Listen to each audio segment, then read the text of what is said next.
So welcome officially to the first ECHOS workshop. My name is Ioanna Ducci, and I will be moderating the workshop today. Education and Awareness on Architectural Heritage, Stories from the Field. This is the first of a series of 6 online capacity building workshops that will be held within the framework of the ECHOS project. And we are truly very glad that you could join us today. I will start by sharing some introductory information about the project and the workshop today. So ECHOS, or as the full title is, Enhancing Cultural Heritage Skills Across Europe, is a Creative Europe project that has been launched just a few months ago, which aims to bring together cultural heritage professionals and organizations from different countries to engage them in various educational activities, both online and physical. The project is led by 3 organizations based in Europe, focused on traditional building techniques and architectural heritage, namely DRAGODID Association from Croatia, the project leader of ECHOS, Boulouki Itinerant Workshop on Traditional Building Techniques from Greece, and the Dry Stone Wall Association of Ireland. As I said, today's workshop is the first of a series of 6 that will be recorded and published to be openly disseminated as educational material on different topics, aiming to empower individuals, organizations, and communities with knowledge and skills to preserve and to promote cultural and architectural heritage in various forms. This first capacity building workshop of the ECHOS project hopefully will equip you, the participants, with methodologies, tools, and approaches, new approaches for designing and organizing different formats of education and awareness-raising activities around architectural heritage. We will explore diverse formats of workshop. We will delve into the tool of storytelling, and we will explore distinct architectural heritage stories from the field. This workshop was mainly targeted to professionals and organizations that are already involved with implementation of educational and awareness activities, but we also expanded a little bit the target group to include other professionals and students, because we have received many applications from the latter. And this is, in brief, what we will explore today. As I said, architectural heritage education, digital storytelling and the built environment, stories from the field. And let us now go briefly through today's agenda. More specifically, we will start with the session Echoes from the Field from 2 out of the 3 European organizations that lead the ECHOS project. They will provide an overview of their work modules. We will proceed with 2 presentations from distinct invited speakers. Beth Daley from the Europeana Foundation will lead us through an interactive session on storytelling, and we will explore the narratives that can be triggered by or about the built environment and the architectural heritage.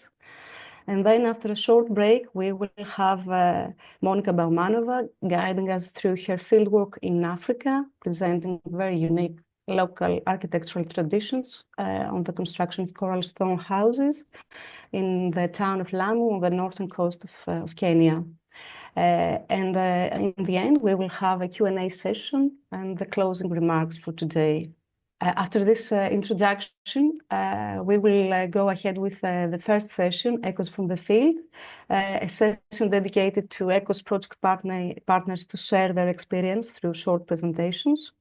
We have 2 groups today, DRAGODID and Boulouki, 2 Balkans-based organizations that have developed different pedagogical formats on architectural heritage and the built environment through the years, addressed to different audiences. So we will have an insightful overview of their work, the challenges they face, focusing on the specificities of different geographies and the cultural context the teams work in. We will start with DRAGODID, which is a Croatian civil society organization. Volgrade DRAGODID is the full name. The team is dedicated to the preservation and promotion of dry stone heritage. Through education, workshops, and international collaborations, the association ensures the transmission of traditional building skills to new generations. And for their work, the team was awarded Europa Nostra Prize for Cultural Heritage in 2011. Today, we have, on behalf DRAGODID Julia Bakota-Svensbyr, who is an agronomist and the coordinator of the organization, who has been, for the past 8 years, has been organizing programs and workshops and events where participants, either experts or volunteers, learn and apply traditional building techniques in the context of sustainable development. And her presentation today will focus on how we can keep the local knowledge alive through community restoration. And she will present the non-formal educational activities that DRAGODID develop along with the local communities, like workshops and championships, and how these formats help pass on the traditional skills, educate local people, and strengthen local identity. Julia, the floor is yours. I will stop sharing now. Thank you, Anna. First of all, welcome to everybody. In behalf of DRAGODID, we are very proud and joyful to start the project with our first public activity, one of many, but first nonetheless. Today I will try to keep it in the 10 minutes. As planned, I will talk about the importance of community-led projects in preserving and passing on traditional skills. Specifically, I'll focus on how dry stone walling workshops and diverse initiatives help to maintain this craft while strengthening local identities. Dry stone walling is a building technique that uses stone with no mortar or any type of binding material. It's both ancient and living tradition. It was recognized by UNESCO as intangible cultural heritage of humanity. These women and men built dry stone walls and structures, shape the landscapes of the Mediterranean, and of course beyond, highlighting the relationship between people themselves and their environment. In DRAGODID, since 2007, we focus on the preservation and promotion of dry stone heritage. Our main activity is organizing and leading restoration workshops where people come together to practice and to learn this unique skill. These workshops are a great way of connecting people to the land, their landscapes, but also to each other. And this is why our workshops, you can say that they are community-led, meaning that hosts of these workshops are nature-protected areas, local municipalities, schools, associations, inclusion centers, companies, tourist boards, etc. So they host and organize these events and also invite us to help restore the dry stone structures and help to manage the participants. Beyond the restoration itself, the goal of these events is to create opportunities for people to connect, to share knowledge, to share skills, learn from each other, and build different kinds of relationships. These workshops bring together a very diverse mix of people, so experienced local masters who are official bearers of this intangible heritage, also volunteers who bring different kinds of energies and their curiosity to the workshops, and also participants from different backgrounds, so students, professionals, travelers who come to learn. And DRAGODID tries to act as a kind of a bridge between these groups, ensuring the flow of knowledge between generations. We use non-formal education, meaning that the learning is happening in a structured but a non-formal environment, and also it's happening by learning by doing. In order to celebrate this craft, we organize annual dry stone gatherings each year at a different specific valuable site in Croatia. These gatherings gather over 100 people each year over 2 days. And the main event is the National Dry Stone Walling Competition, but also it includes workshops for children, roundtable discussions, exhibitions, brochure presentations, etc. Another good example of how we try to foster public engagement is our Drystone geoportal called suhradit.hr, meaning drystone.hr.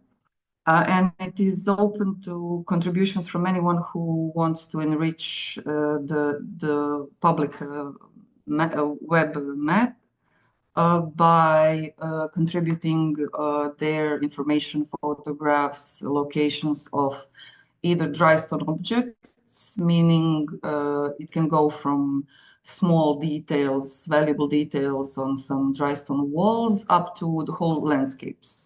But also we are very interested in people behind these walls, meaning that in this public map of drystone heritage, you can also contribute with information of people, so former builders, present builders, owners, researchers, guides, and other people involved in their drystone heritage. Besides that, we want to create a database of drystone activities, meaning that all workshops, projects, both international and national, can be uploaded in the geoportal. A way that there is also another way that we try to kind of develop some concrete non-formal methodologies of different types of participants of these activities and initiatives that I mentioned. So, for example, we created with our European partners a very detailed guide on how to work with the disadvantaged people during heritage restoration activities. Also, we have our annual trainings for leaders of restoration activities in Croatia.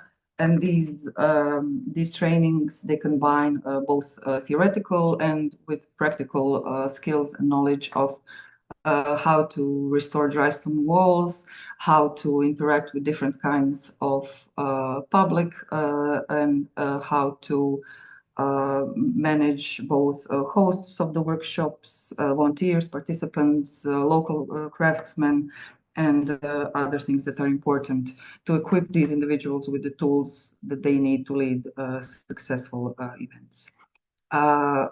In DRAGODID, we are very proud of our volunteer program. It is a volunteer program that helps us organize volunteers and bring them to these workshops where they actively contribute to the heritage restoration hands-on, while also learning from skilled craftsmen.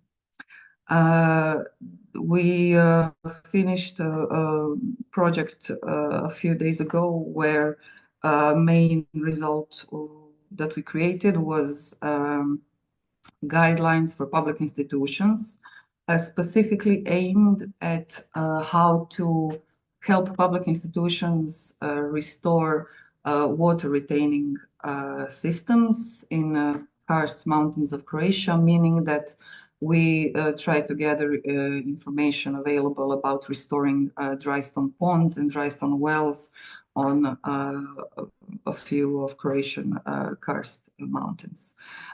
These kind of methodologies help us kind of systematize our knowledge that we gathered in the last 20 years based on both what we learned from similar organizations that we work with in Croatia and abroad, but also from our vast experience with working with different kinds of public.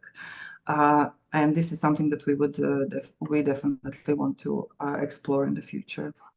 And by continuing these workshops, these initiatives that include drystone heritage, we aim to keep this heritage as a part of everyday life, because in a lot of places in Croatia, it is a part of everyday life. And in doing so, to keep these very important skills alive for the future. So I promise to keep it short, and thank you for your attention. Thank you, Julia, for this truly insightful presentation and for giving us an overview of the challenges that you face, because it is truly a challenge to keep heritage alive and making it part of people's daily lives, making it a tool to educate communities, but also a tool to influence and to train public institutions, as you said, into more sustainable building practices and maintaining traditional infrastructure. I remind you all that if you have any comments or questions regarding Julia's presentation, please drop them in the chat and we will be addressing them all in the Q&A session. And we will now give the floor to Boulouki, itinerant workshop on traditional building techniques. It's a Greece-based interdisciplinary research collaborative focused on the study of traditional building techniques and materials. The team works mostly in the mountainous regions of Epirus in northwestern Greece, but also in the insular communities of Cyclades islands. And the team is particularly interested in how traditional building crafts can be combined with contemporary architectural practices. And I forgot to mention, I've mentioned also for DRAGODID that they received the Europa Nostra Award in 2011. Also, Boulouki was awarded the Europa Nostra Award in 2024 for their contribution in education, training, and skills. And today we have Panos Kostoulas on behalf of Boulouki, who is a founding member of the team, an architect specialized in material science and technology, who has been also designing and implementing diverse educational activities for the restoration of traditional structures and the construction of new ones based on historical techniques for the past at least 7 years. So he will present to us today the educational formats that Boulouki develops for teaching building crafts as a way to rethink sustainability, how traditional building techniques should and could be addressed as more than heritage assets, but as a source for inspiration today and a different way to use local materials and resources. Panos, the floor is yours. Thank you, Joanna. Hello, everybody. Okay, Joanna already gave a good introduction, so I may as well skip or maintain brief like the intro in my presentation. Yes, Boulouki was established as a non-profit organization in 2018 by a team of mainly architects, engineers, and other professionals of cultural heritage and environmental sciences. And of course, we're collaborating with many craftspeople specialized in different crafts, mainly stone, mortars, and timber techniques. Our mission and vision is like to embrace traditional methods into contemporary building practices and inform the contemporary building culture with this traditional knowledge that we find invaluable, also for maintaining cultural heritage, but also for developing a sustainable future.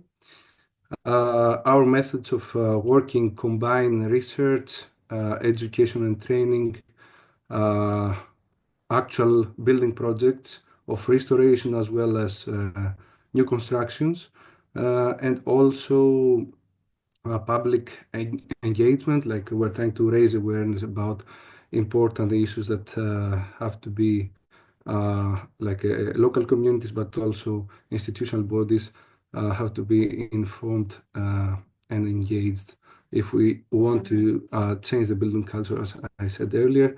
As Joanna mentioned, Boulouki has been mainly working in northwest part of Greece, in Epirus, and in the Aegean Islands so far.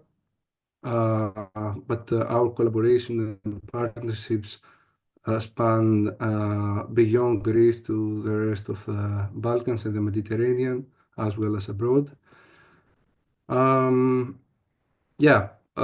Today I would like to speak a bit about a project that we have been working on since the last few years. It is about developing a center of traditional and sustainable building crafts in Greece. It's more than a project, it's more like a long-term vision of establishing this center, which is located in Jumerka Mountains area in Epirus. This is the old primary school building, which was built back in the 50s, and was abandoned, like stopped its function around the mid-80s. You can see that it is located very close to the Plaka Bridge, if you can see it in the background, which is the largest one-span stone bridge in the Balkan region. We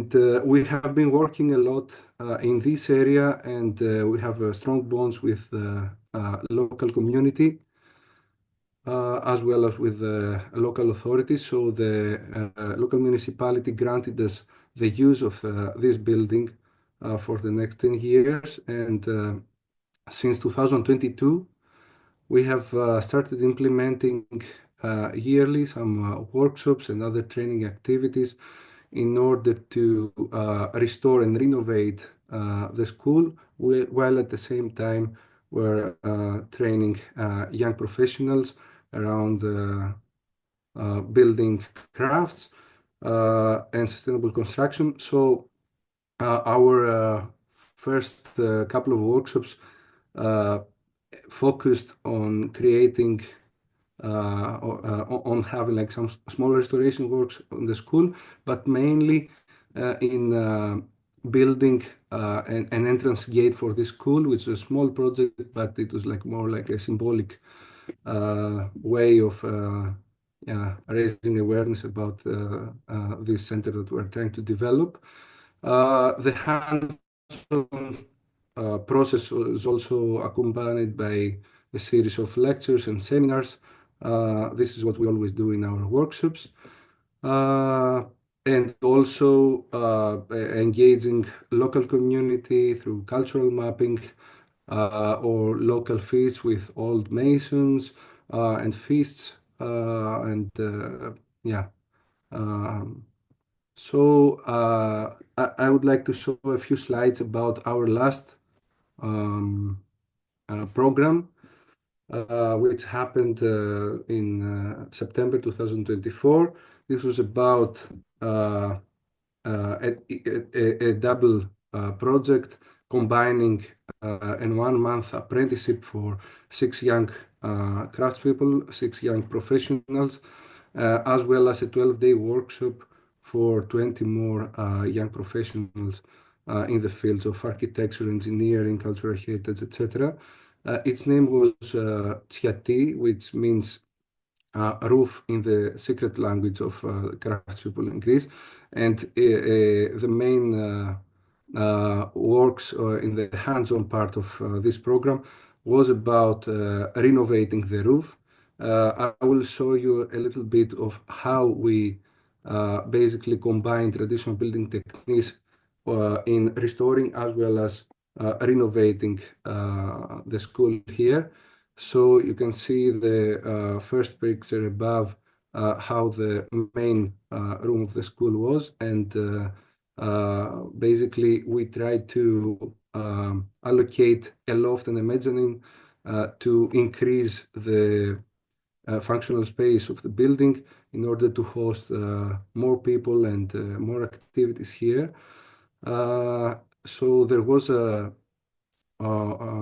this actually design this project was developed also through co-creation session in one of our workshops, and you can see above like how we were discussing it with participants and other experts in a workshop in 2022.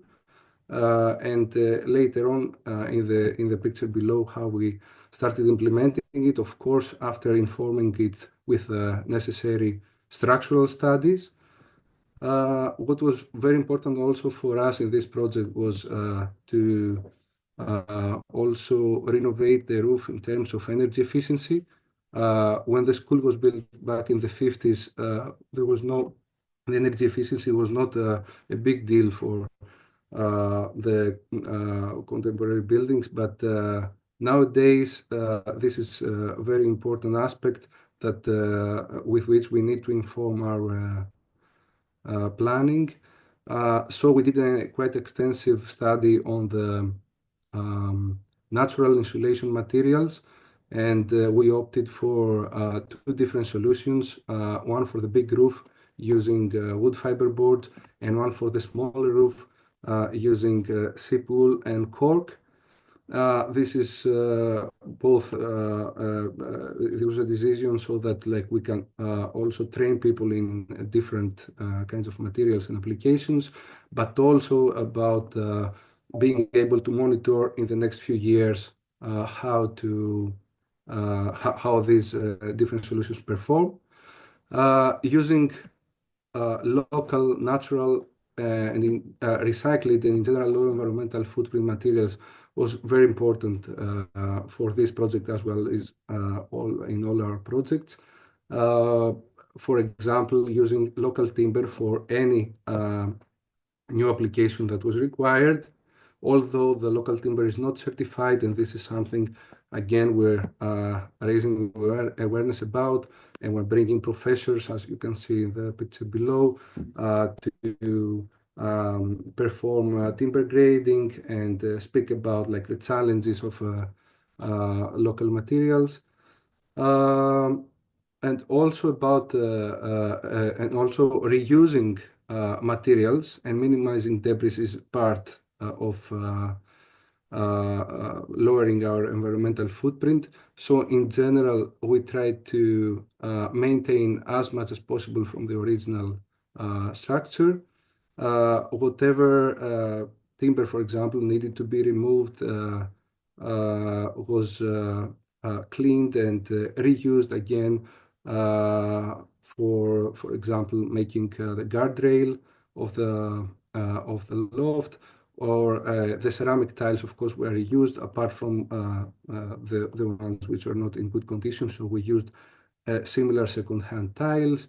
And same thing applies for bricks and stones that were removed for the walls. All the materials were either reused or cleaned and kept for our next construction projects. Last but not least, I would like to mention that organizing an educational participatory project is quite challenging as well for during the construction, because it's about managing, let's say, more than 30 people in such a complex construction, and in which we need to secure their safety as well as like a smooth operation of different workshops and activities. Yeah, thank you very much. Thank you very much, Panos, for this inspiring presentation. It is, I think, essential, especially in the context of the modern environmental challenges, to perceive architectural heritage and building crafts as tools to rethink how we build, but also how we live nowadays. And we will now proceed with our first invited speaker, our next session.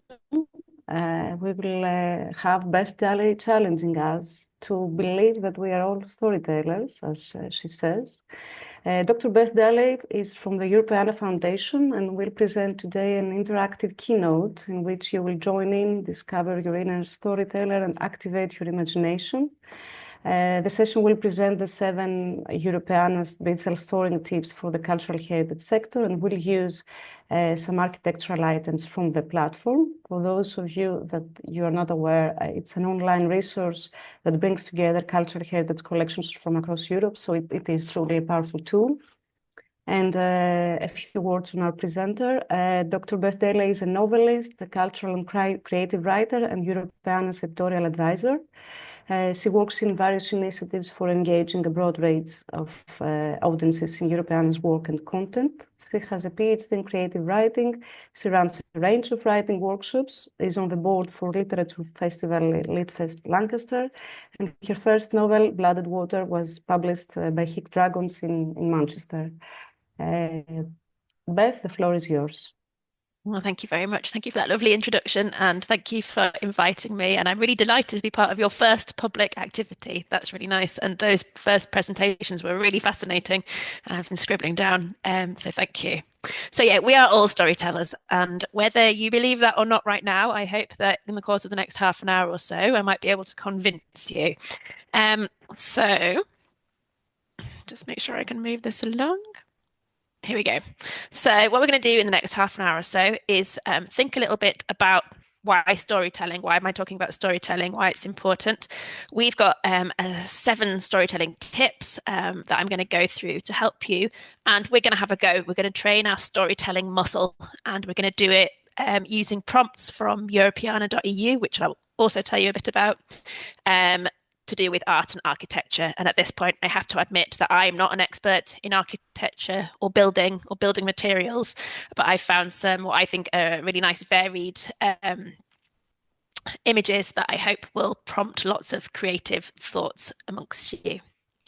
So yeah, I don't think I need to say anything really much more about myself because I've already been introduced beautifully, so I will just crack on. But I'm editorial advisor for Europeana, which is a European Commission funded initiative to share and create access to Europe's digital cultural heritage. So items that have been digitized in museums, libraries, galleries, archives, other kinds of cultural heritage institutions are brought together in a standardized way in one website. So you can search one website and find items and objects from, I think, about 3,500 different cultural heritage institutions.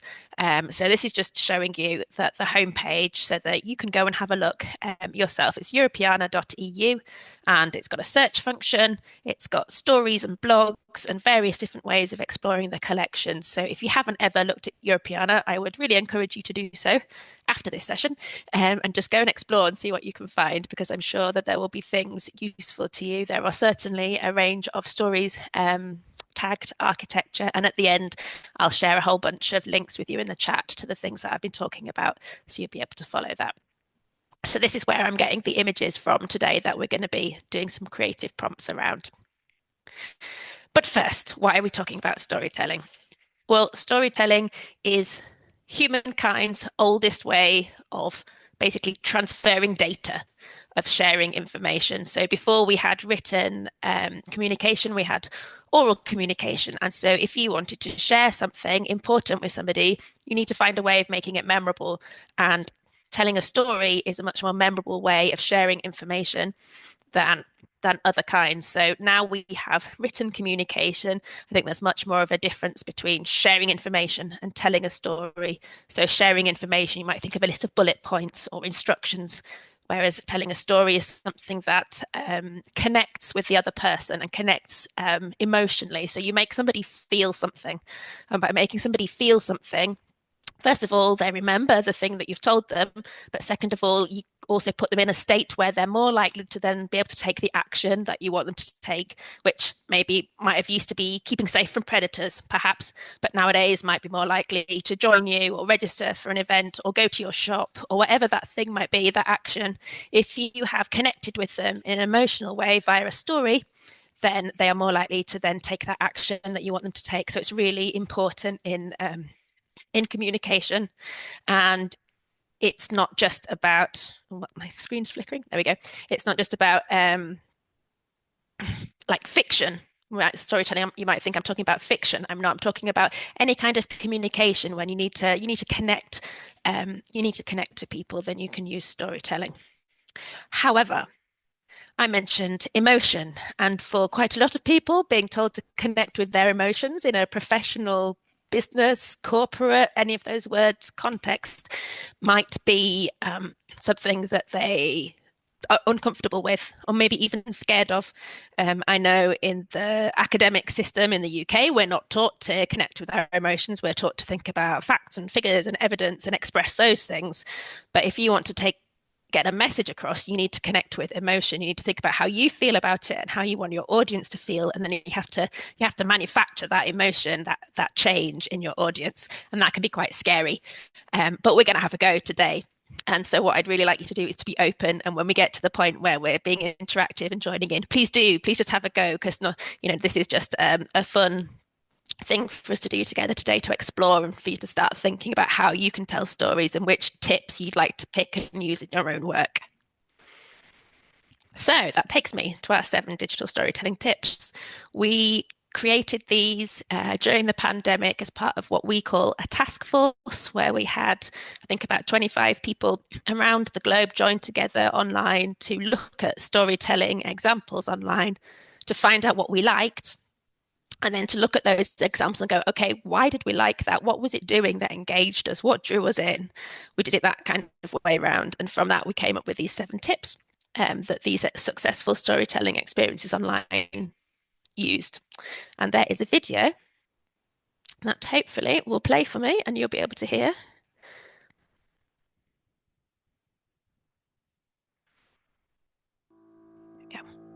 Digital cultural heritage collections are amazing.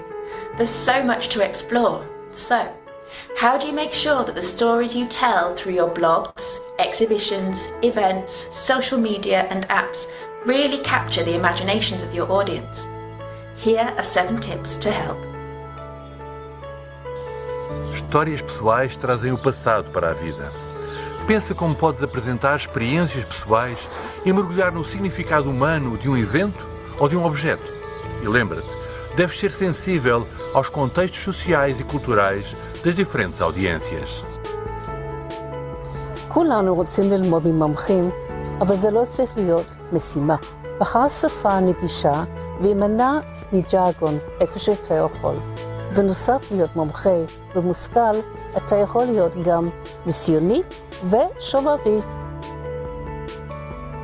Porta alla luce il patrimonio nascosto.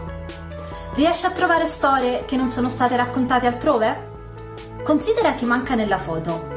Cerca gemme nascoste. Le collezioni digitali ne hanno molte. Il tuo pubblico può essere una fonte di idee? E anche i tuoi collaboratori? Digitale culturele collecties zijn een geweldige bron voor beeld. Onderbreek lange teksten of verhalen met afbeeldingen, video's of audiofragmenten. Gebruik hoge kwaliteit afbeeldingen en nodig mensen uit om erop in te zoomen en nieuwe dingen te ontdekken. Experimenteer en speel. Να προσκαλέσετε τους επισκέπτες σας σε ένα προγραμματισμένο ταξίδι. Επίσης, η πλοήγησή σας πρέπει να είναι απλή, έτσι ώστε να ξέρουν οι ίδιοι πού βρίσκονται. Και δώστε τους τις οδηγίες όταν μπορείτε. Ενώ βοηθήστε τους εάν δεν είναι δυνατόν να τους δώσετε συγκεκριμένες οδηγίες. Jede Geschichte braucht eine Handlung. Gibt es ein besonderes Bild, Zeichen oder ein Ereignis, das den Kern deiner Erzählung gut beschreibt? Verbinde die Details deines Themas miteinander zu einem großen Ganzen. Es ist wirklich so, persönliche Geschichten und gut ausgewählte Bilder sind sehr hilfreich. Le storie relative al patrimonio culturale devono essere basate sui fatti, ma non temere di utilizzare parole, immaginari o approcci descrittivi ed evocativi. Invita lo spettatore ad utilizzare la sua immaginazione. Prendi in considerazione tutti i sensi. Audio e video possono essere un valido supporto. E divertiti. Want to find out more? Go to bit.ly, that's bit.ly/Europeana Storytelling. Yeah. I love that video. I was so proud of all those people because, as I say, it was in the pandemic and it was so hard for us all to operate. It was all new. It feels like so long ago now, but watching that video brings it all back to me. So what I'd like us to do is to have a go. So I don't know if you've used a Menti before, but there are various ways of getting into this. So I've just put a link in the chat, or you can use the QR code on the screen, or you can type in menti.com and then type in that code, which is 88727303, and that will stay on the screen at the top of here throughout the whole time. So if you find you've left Menti and want to come back, you'll be able to see the code there. So when you get there, I'll just leave this up on the screen for a second. Just to hope for you to get in, there is our first question. And the first question is just to get us thinking a little bit about architecture and storytelling. And it is, can you think of any stories that really feature architecture or a building as part of that story, or almost as a character? Okay, I'm going to move on to the next slide so that you'll be able to then see that. Here we go. The picture in the background is Bran Castle in Romania, which of course was the inspiration for Dracula. But what other stories do you know in which a building or a piece of architecture plays a central role? Oh, you are in there. Brilliant. Harry Potter. Oh, I'm glad. Yes, that was on my list, Harry Potter. So we've got Hogwarts, of course, the castle, the school of witchcraft and wizardry. But I was also thinking there's also like the house that he comes from, and that little that cupboard under the stairs that really has an impact on his life. 2 Hunchbacks of Notre Dame, another one that was on my list. Awesome. What else do we have? The Minotaur, yes, with the maze, of course. 19th century folklore across the Balkans about St. Sophia in Istanbul. That's not one I'm aware of. I will have to note that down and have a look. Dracula, yep. Stories for dragons and fairy tales. Yeah, fairy tale castles, dragons in their sort of caves or lairs. I also was thinking Squid Game. Squid Game is obviously in this labyrinthine building with those stairs that are all in the funny going in different directions and are bright colours, so it has this real atmosphere, and that huge room with all the beds. I think Squid Game is the building is really important. Romantic stories in Paris, yes, the romance of the architecture there. Phantom of the Opera House, 100 Years of Solitude, Beauty and the Beast. You've got the idea. Awesome. Labyrinth stories again, La Casa de Papel. Well done, excellent. So that's got us thinking about stories and architecture. There's one more. Folklore from Ireland relating to a stonemasonry. Again, I'm going to note that one down. I'm going to get a nice reading list out of this, hopefully. Okay, so we're going to have a go at being telling our own story very briefly. These are all very brief. So our first tip was be personal, and this is really about making connection. And I noticed in Julia's presentation at the beginning about the dry stone walling workshops, you wouldn't have been asking people to come along and put a rock on top of another rock. You talked about they were coming along because you were connecting people. So that was the story that you're telling us about that piece of heritage, which I thought was really lovely and really interesting. So let's think about being personal, and let's look at this next image. I just want you to look at it for a moment before you write anything, and then just think, how does it make you feel? Because if we want to connect with our audiences, first of all, we have to connect with ourselves, really. So we have to be aware of what our emotions are. So all I'd like you to do is look at this image, this artwork of this sort of ramshackle building and this person sitting outside it. How does it make you feel? Thank you. First person. Lonely. Anybody else? Nostalgia, rural. Jealous. Nostalgic. Serenity. That's nice. Poor. There's a real bit of a contrast there between some of those words. So we've got jealous and nostalgic and serene and calm compared to, poor and neglected. So that's a story, isn't it? How can those things coexist? But they can. Village and everything that brings with it, about people and community. Grammar. Adventurous, hardworking, peace, pastimes. Loads of different nostalgics and things popping up here. Harmony with nature, that's nice. Brittle, that's an interesting word, isn't it? So you feel like something is kind of almost vulnerable, could break. A herbalist, interesting. Self-reliant, hardworking. We've got some in the chat as well. A taste of spice, peaceful and homely.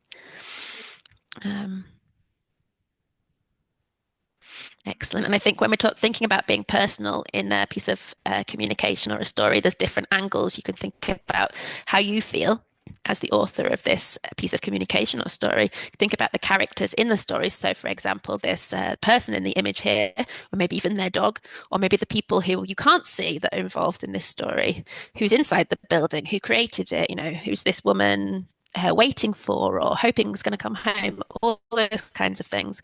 And then you've got the third layer of your audience. How are they? What do you want them to feel about this communication, about this picture, for example? So there's 3 different levels of thinking about being personal. Reconsideration, I like that. Excellent. Thank you so much for joining in with this. So the next one, and some of these, by the way, we're gonna put 2 tips together, so it's not going to be 7 pieces of story to do. Be informal but expert, and I think this is quite important. Maybe if you're in an area that has its own language, like I imagine architecture and building has a lot of its own terms, a lot of its own jargon that not everybody will understand. But if you want to share your story with them, if you want to get the community involved, you need to use language that's accessible and a presentation of your story that's accessible. So you can still be an expert about the topic, but try and find a way to be informal, to speak in the way that your audience speaks, for example. So I really loved this image I found in Europeana of this sort of double-pronged bridge. So let's have a think. Do you want me to cross, or do you not want me to cross this bridge? I want you to be the expert, and I want you to convince me. So just write a sentence. And obviously there's no right way or wrong way of doing this. You've never seen this picture before, I'm guessing. You don't know where this bridge is, I'm guessing. So you can make stuff up. Why should I cross that bridge, or why should I not cross that bridge? There is only one way, so I have to. Yes, you've convinced me. I appreciate this is a trickier question than the first one. What do you want me to know about this bridge? The opportunity awaits on the other side. Use your gut feeling. Excellent. So you're connecting with me again. You're being personal there. Use your gut feeling to explore the other side. Yeah, bring me across. You should cross the bridge. It's a unique architectural asset, so I should appreciate it and look at it on my way. Daring to change paths may start a whole new life. That's very evocative. Come see the view. The bridge leads to great adventures, and what is life without adventure? Absolutely. Well, otherwise you have to swim. I like that. You might never be able to cross such a bridge again. I like strolling, connects people. As long as you choose one of the 2, why not? The voyage is the scope, destination is just the end of the journey, so keep on walking. Nice. So I love all these responses. They're all really connecting to me as the audience, talking to a you, which is really nice and direct, and yeah, connects us. Brilliant. We'll keep going. So the next one is we're going to join 2 together. So one thing we want to try and do is tell hidden stories. So we know that lots of things to do with cultural history and heritage have been told from a specific point of view for hundreds of years, and there are lots of people and communities and voices that haven't been heard. So if we can give voice to those groups or those people or those stories, then not only are we sort of righting a wrong and showing what's happened to more people, but we're also finding another way to connect with communities and people that maybe the cultural heritage sector hasn't been traditionally very good at connecting with. So that's really important. And on the other side here, we've got be evocative. So I think you're all already into that from the things you've already put in the Mentimeter today, but you don't have to write factual stories in a dry way. You can include those facts, but also you can be descriptive in the way that you use your language. You can be evocative. You can invite the audience to really place themselves somewhere, to really feel what it is you want them to feel. So this time we are going to, yes, this one. So hopefully in your screens, you'll see the full picture. I've just got it on one side here, but it's an artwork, obviously of a more modern sort of high-rise building. And at the front, there's this sort of almost subterranean part with 2 human-like figures there, sort of underneath. in the dark almost. I found it quite an evocative picture. I thought it was really striking. So I just want you to have a little think about hidden stories, and think about being evocative. What do you think the story might be? And as I said, there's no right or wrong way of doing this. You're going to have to make it up, okay? You can make this up. What is the story here? Keeping the weight of the world or time. Oh, Adam and Eve in hell. Wow. That's an interesting one. Brilliant. The subconscious metropolis. Untold stories of the underground. A war story, people hiding in the basement. Oh, that's a good one. Flood. Secret meeting of a love pair. Oh, I like that one. See, these are very different, aren't they? Different interpretations of the same image. I always think is really interesting. A Day Inside Our Dreams, the new Star Wars movie. People living unnoticed lives. Ancestors are holding our lives. Any more? Yep, there's one. A woman telling a fortune. Disconnection in urban centres. That's interesting. I could imagine if you were doing a project about disconnection in urban places, you could well use this image as an illustration. Okay, have we got any more there? No, these are all brilliant. So let's move on to the next one. Okay, so this is partly I wanted to show off the fact that Europeana has some 3D models as well as photographs, images, texts, videos, sound. So this is a little tiny video of a 3D rendering of a building that was submitted to our 3D project called Twin It last year. So I'll just play it just for you to have a look at, really, and then we'll look at the related question.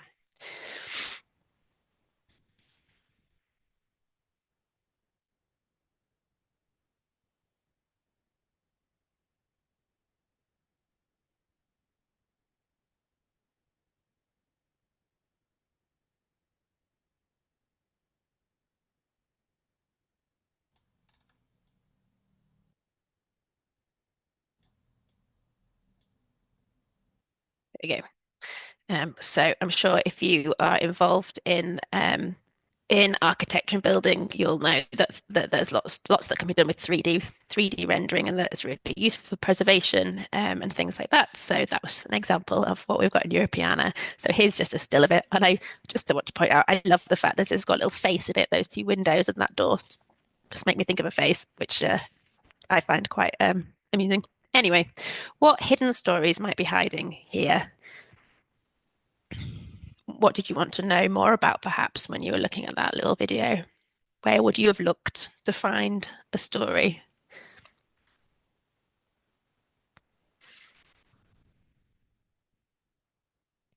Religious ceremonies, yep, folklore. In reality, it was a water tank. A treasure hunt. Oh, that's a nice idea. Rituals, ghost story. Is that because of the graves? Painters painting the destroyed. Aye, well spotted. Yeah, that fresco above the door. Yeah, I'd love to see what that looked like previously. What do you want to know more about the sculpture above the entrance? Why it's located in such a place? The myth of a sacrifice, kind of a church.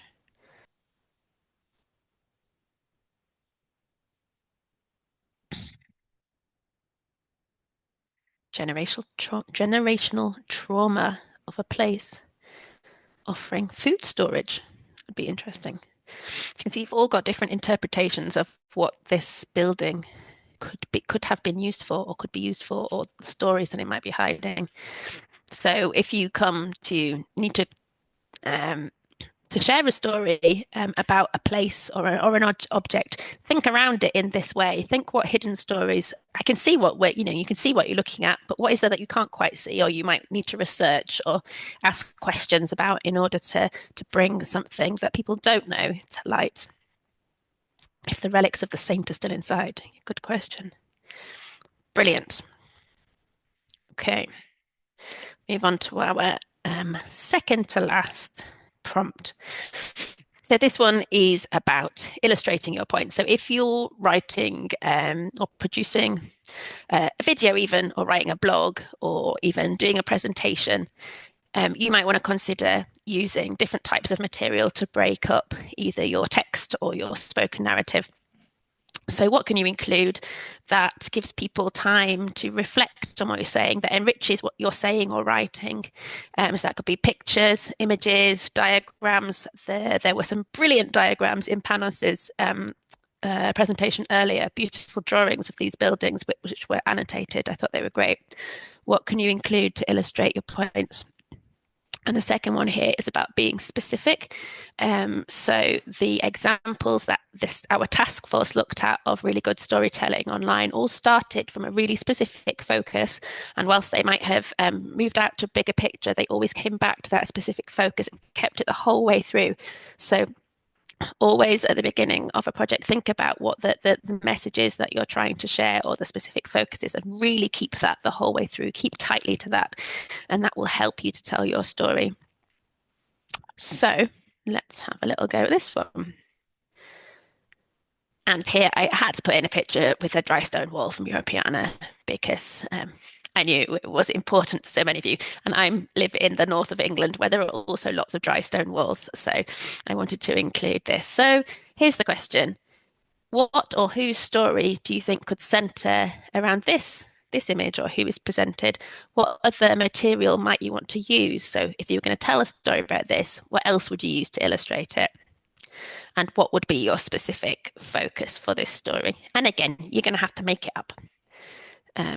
I would just like to point out something I only just noticed, which is that there's a bike leaning against that wall, blending in quite nicely. So there's a person somewhere, and obviously there's the building. So there are people around. But what or whose story is this? Everyday life of the elderly couple living in a remote location. Old shepherd's house.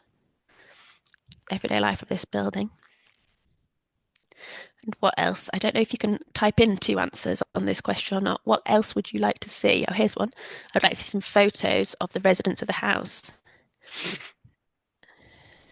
Somebody thinks it's like Uncle Summer House.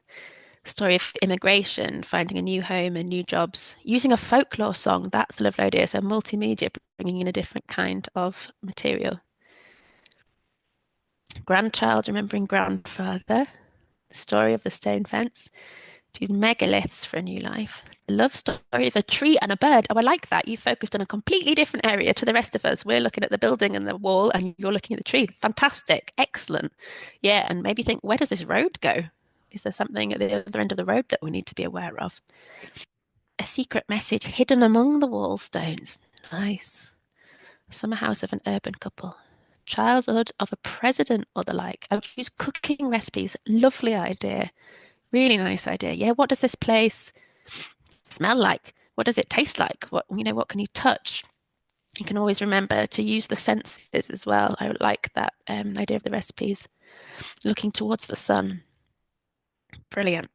I'm sorry that these are going so fast, but I just want to fit everything in before we run out of time. Okay, I think we're on to our last one. Yes, signpost your journey.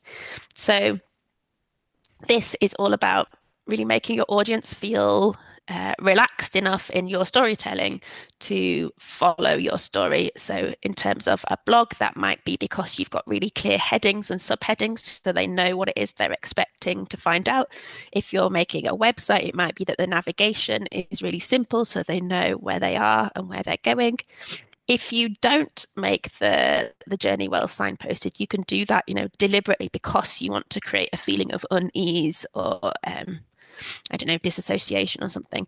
But normally you would want people to feel that they can come along your journey with you. So really think about the structure of the story that you're telling. And whenever I say story, that means, a written story, or whether you're doing a presentation or developing a workshop and you want people to, come along on a journey within that. So any kind of communication or story is what I mean.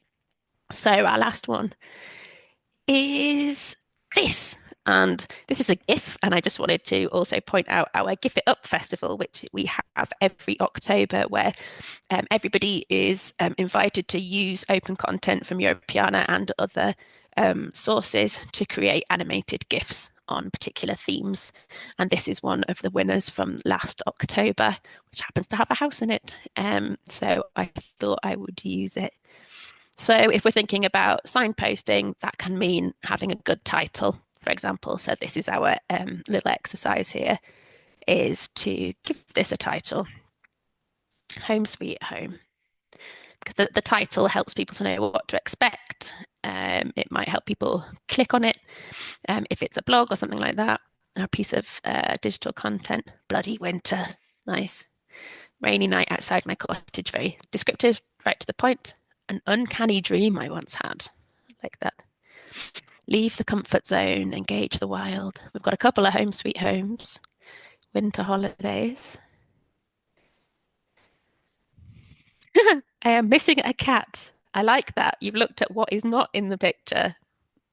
Telling a hidden story. That's brilliant. A home for all seasons. Raining sadness. Petrichor. Oh, I'm going to have to explain that one. That's the word, isn't it, for the smell of rain? Brilliant word. Great, really evocative. The thunderstorm is on the way. Excellent. Okay. So we have zoomed through Europeana's 7 storytelling tips, and I think they're obviously this was a bit of fun and very sort of light-hearted, and we haven't gone into great depth or anything, but I think if you are involved in a piece of communication, they're a really good checklist for you to think about when you begin, when you're planning your story, but also to check back to sort of later on, especially if you think that something's not quite working. It might be a good idea to go and check these storytelling tips and see, oh, that's middle section, actually, we've stopped being personal, we've gone really sort of academic. We'll change that paragraph and bring the personal back in. Or maybe you find that your feedback is that it's a bit boring, people aren't really getting into it, and what you need to do is just put a few headings in to ask a question, so that your text answers it at each point. So you might want to think about the structure and the navigation, so the signposting. So it's a really useful checklist for any story or piece of communication that you're trying to write for any purpose, really. So with that in mind, I would like you, this is just a little to-do note for yourself, really. Having thought very briefly and quickly about all these things, is there anything that you would quite like to write or create a story about? And it doesn't have to be related to this project. It might be anything, but just this is an opportunity for you to note it down. Let's see if anyone has been inspired. Your work. If you can be more specific than that, that would be great. I don't know if you can add another response now. You've already submitted one. Parents' village house. Nice. Mountains, adventures, castles, and medieval all together. They do go all together, don't they, those things? Mountains, adventures, castles, and the medieval. It makes some good stories. Any more? Yes, they do. Going to the green market at Saturdays. Moving from a city to a village. See, you all got stories. The Asterusia Mountains. The uncanny subconscious of trauma. Hot chocolate on a rainy afternoon. Brilliant. I'd like to write a story about the life and days of a dead masonry craftsman. Yes, that would be really interesting. Brilliant. Okay, thank you again so much for taking part in this and for being open and having a go. I'm really pleased that you have done so. Let's go. A couple more here. Olden days, how to find peace without traveling. Reclaim your city. Here. And the hardships of living far away from the city. Excellent. These are all seem like brilliant topics, and I think we should go out and write them. Not right now, in a couple of hours' time. Okay, so I just want to finish off with a couple of ways to keep you informed about Europeana. and to get involved. So I've already mentioned our website, Europeana.eu. We also have a second website called pro.europeana.eu, and that's our professional website that's more about sort of behind the scenes in the cultural heritage sector. So there's the events that we run, opportunities, news. You can join our network, which is free and has various specialty communities that you can join if you'd like to meet like-minded people across Europe and the globe. And of course, we're on social media. All the links are in those website footers. And finally, if you would like to join us, we have a digital storytelling festival that we run every year in May. It's on the 13th and 14th of May. It's online, and you can register already. I'm going to put all the links in the chat in a second. Keep an eye on the Give It Up competition that I also mentioned. That's every October if you're into sort of remixing cultural heritage material. And finally, we have a training platform called the Europeana Academy, which has a range of different courses, some very technical ones, to do with data and metadata and things like that, and 3D, and a couple to do with storytelling run by myself. But you can go on the Academy and take the courses whenever you like in your own time, and that's all free as well. So I'll put all the links in the chat in a second. And I think that's it from me. Yes, so thank you again for inviting me and for joining in, and I hope you've enjoyed it. And I will pass back to Joanna. Thank you, Beth. Really, it was a captivating session, and I think we have all started to understand how storytelling has emerged as a powerful tool and a creative tool to engage people, to personalize heritage and architecture, as you said, to decode these narratives on the built environment already inscribed, or even to create new ones and challenge the dominant perceptions on monuments, on vernacular architecture, and heritage in total. Thank you very much for the session. Pleasure. We will continue with our second invited speaker. Professor Monika Baumanova will share her experience and expertise from her fieldwork in Africa, discussing the role and agency of marginalized architectural legacies. She will present the long history of the use of coral stone in construction on the Swahili coast of East Africa, introducing this material and its processing as the ultimate representation of human interaction with the local environment. She will pinpoint how understanding the building practices is crucial for assessing the value ascribed to cultural heritage, its agency, and its role in the present-day society. Dr. Monika Baumanova is an archaeologist and an assistant professor at the Center of African Studies in the Department of Middle Eastern Studies at the University of West Bohemia in the Czech Republic. She explores interdisciplinary approaches in archaeology, anthropology, and urban studies for analysis of the past built environment, specializing in the archaeology of urbanism, sensory studies, and standing buildings. Monika, the floor is yours. Thank you very much for the introduction. That was exhaustive. I'll try to share my screen. So if that's working, I'm going to talk to you about, as Joanna said, about building practices on the East African coast. That's been subject of my research for quite a long time. I currently have a project funded by the British Museum through the Endangered Material Knowledge Programme, where me and my colleague, who's an anthropologist, collaborate on recording and documenting building practices, especially focusing on coral stone, which is a specific material I'll talk to you about today as well. And given our different fields of expertise, the archaeology and anthropology, we also focus on the continuity and change. So in establishing this project, I really wanted to look at archaeological sites, how the sites might have been built and the buildings constructed, and how that carries on to the present. So when we talk about East African coast, it's a very narrow strip of land that historically and culturally shares a common history only to about 10 kilometers going inland. So it's really just the coast itself.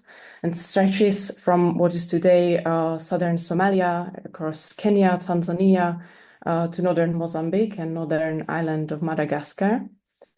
Here we encounter heritage that is very much marginalized from many perspectives, both on a global scale, because we are, of course, dealing with the global south that's been quite underrepresented in a number of studies and a number of fields, and within Kenya. The heritage here is located in specific environmental conditions that are very different from inland. And also, given that consideration, it's a quite different environment to other coastal zones as well on the planet, if we compare it to coastal heritage in Indonesia or Central America. So the problem is also that it's been marginalized economically, because historically this is a trading region where trade was traditionally for at least 1,000 years in the hands of the locals, especially the Swahili people. But it's been taken from their hands during the colonial era, first by the Arab colonialists, especially Omani Sultanate, and later on by European colonial powers. And now it's the government inland. In Kenya, it's the case of government in Nairobi that is again making decisions on behalf of the coast. So although the coast is generating a lot of money for the country today, it's still associated with trade, with ports, and global trade even across the Indian Ocean and beyond. The money is not reinvested on the coast, so it's a big problem how to manage and present this heritage at a low cost. And it's also marginalized politically because here on the coast, the majority of population is Muslim. That is given the history again. It's one of the first regions beyond the Middle East that converted to Islam. However, most of the country and majority of the population further inland is Christian. So here we are dealing with a Muslim minority, and that is represented or underrepresented in most East African countries in the government and in the management. So the local sites and the local heritage is very much left to its own devices. Buildings here, especially permanent buildings that survive over generations, are an important part of the local heritage because they represent local identity and they also represent living with the environment over centuries. You can see some examples on the photos here. On the left-hand side, it's an example of the ruins of the deserted towns, pre-colonial towns that preserve on archaeological sites. This is taken from a site of Gedi, a bit further south in Kenya. And the heritage is also part of living towns. So the photo on the right is a photo from Lamu that I'm going to be talking about. And this is taken from one of these historical houses. So the wall at the forefront is the wall of the historical house, several centuries old. And beyond it, you can see the modern town. So here in the living towns, the heritage is very often privately owned. It's privately owned houses or public institutions. So its management may be sometimes complicated by that even further. Lamu town looks like this. It's slightly confusingly a name for both the old town and the archipelago, which consists of numerous islands. There are 4 really big islands that make up the archipelago. It's situated in northern Kenya, not far off the border to southern Somalia. The environment of this archipelago is again important for understanding the local history. So very often a resource or a building material is taken from one island and transported to another, whilst the whole archipelago is located very close to the mainland. So it may not even be perceived as a separate entity from that perspective. Our project here focused on observation of historical house reconstructions and renovations, both those of that kind that tries to really stick to the traditional, inverted commas, technologies, and that is a little bit less sensitive and tries to adapt and employ modern technologies in renovation of the historical houses. And we wanted to record this not just for posterity, but also to aid us in understanding the past construction practices, because very often the archaeological sites have been exhaustively recorded, surveyed, mapped, 3D modeled, but we still understand surprisingly little about how the houses were built in the pre-colonial era. So we had a unique opportunity to look at exposed walls and sometimes examine a bit of foundations of the walls in the houses that were undergoing reconstruction in the process of our documentation. And this fieldwork actually just ended.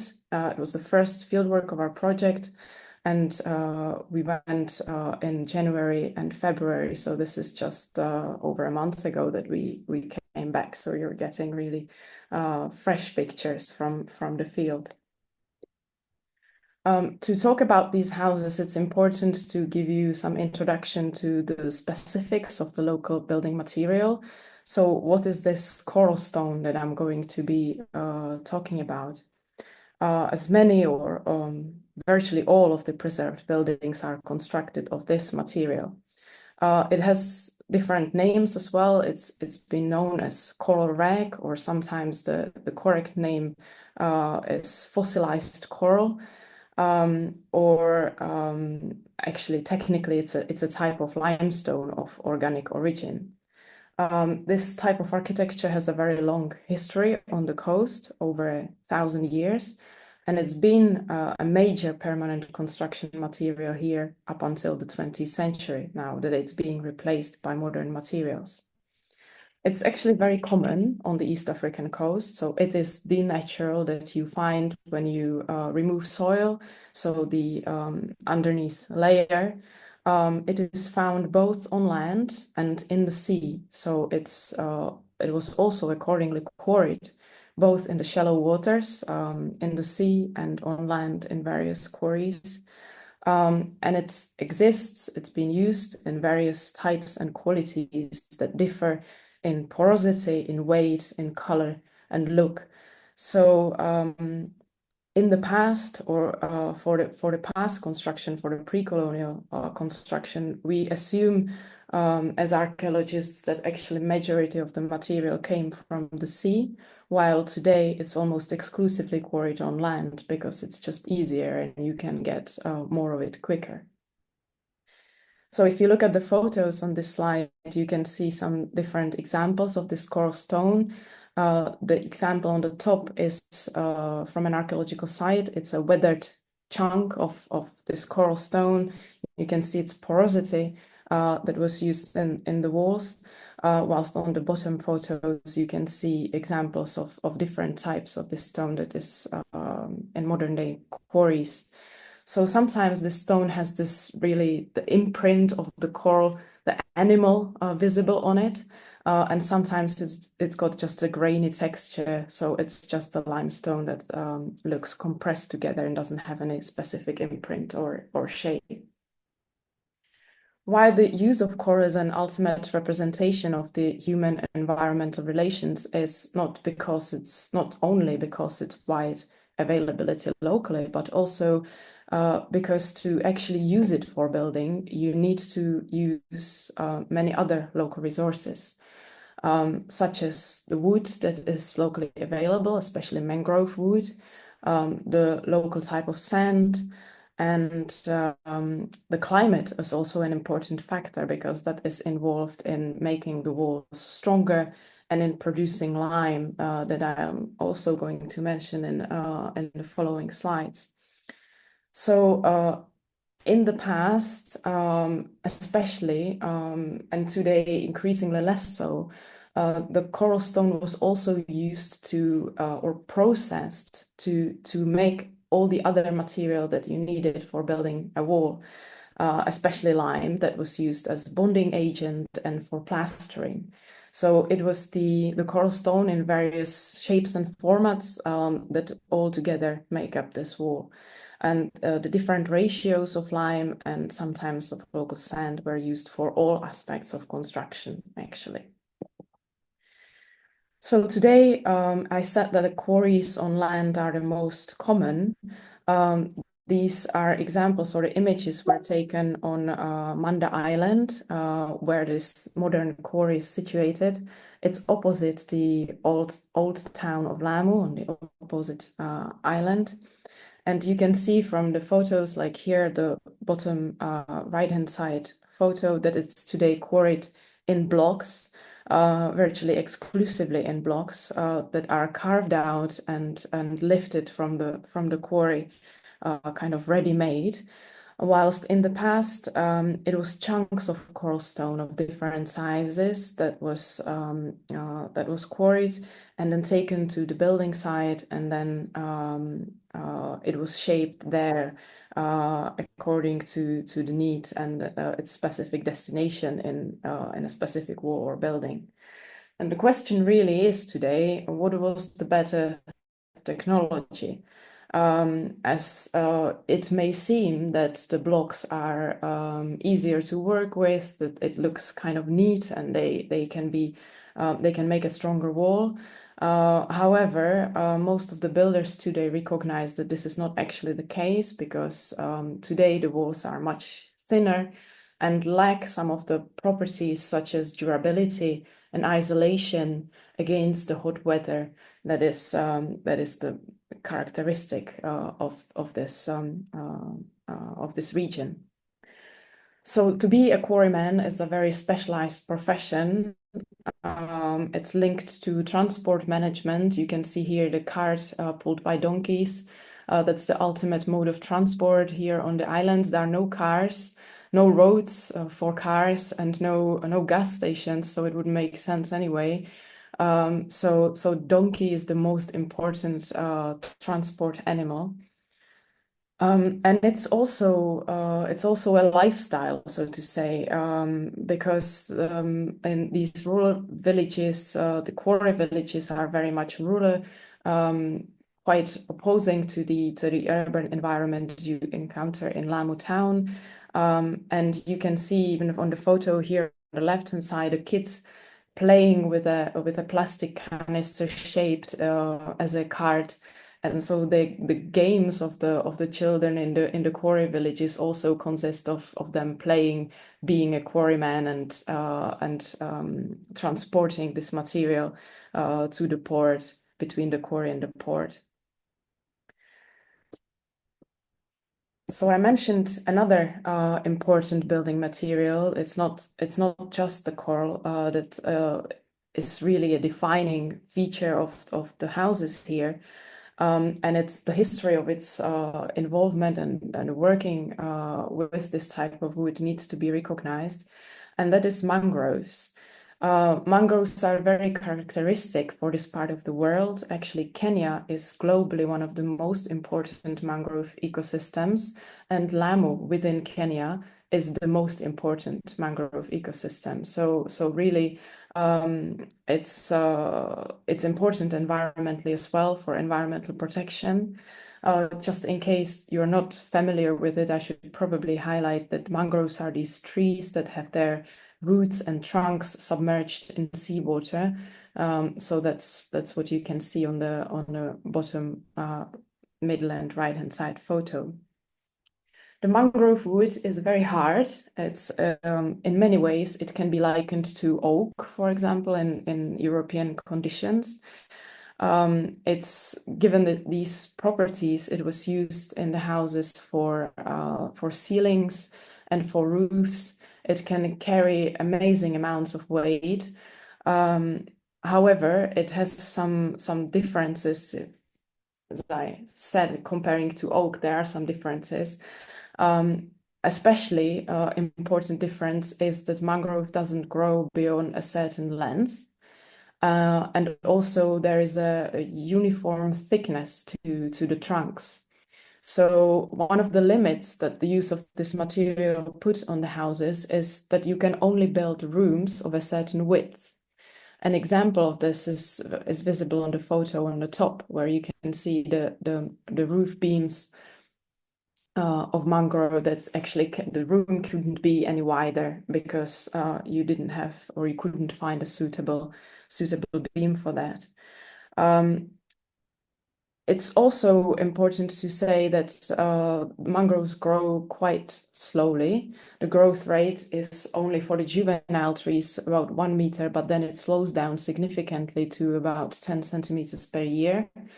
They live about between 32 to 100 years, so they are slightly more short-lived compared to oaks, for example. But the renewal rate of the mangroves forest is somewhat slow.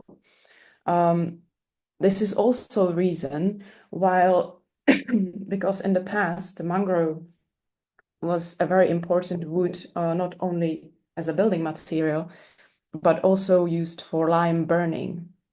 So actually breaking this coral stone into lime that could then be used in building practices as well. And this, of course, is a practice that consumes a lot of firewood. This is also a reason why Kenyan government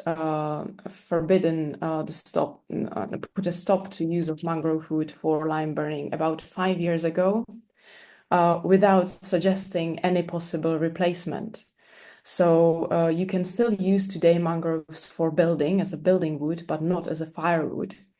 So the lime is being replaced with industrial lime that is usually bought from Tanzania or from India, or from China, but all the builders today say that this is not a good quality lime, that it's not good for the houses, that it doesn't last.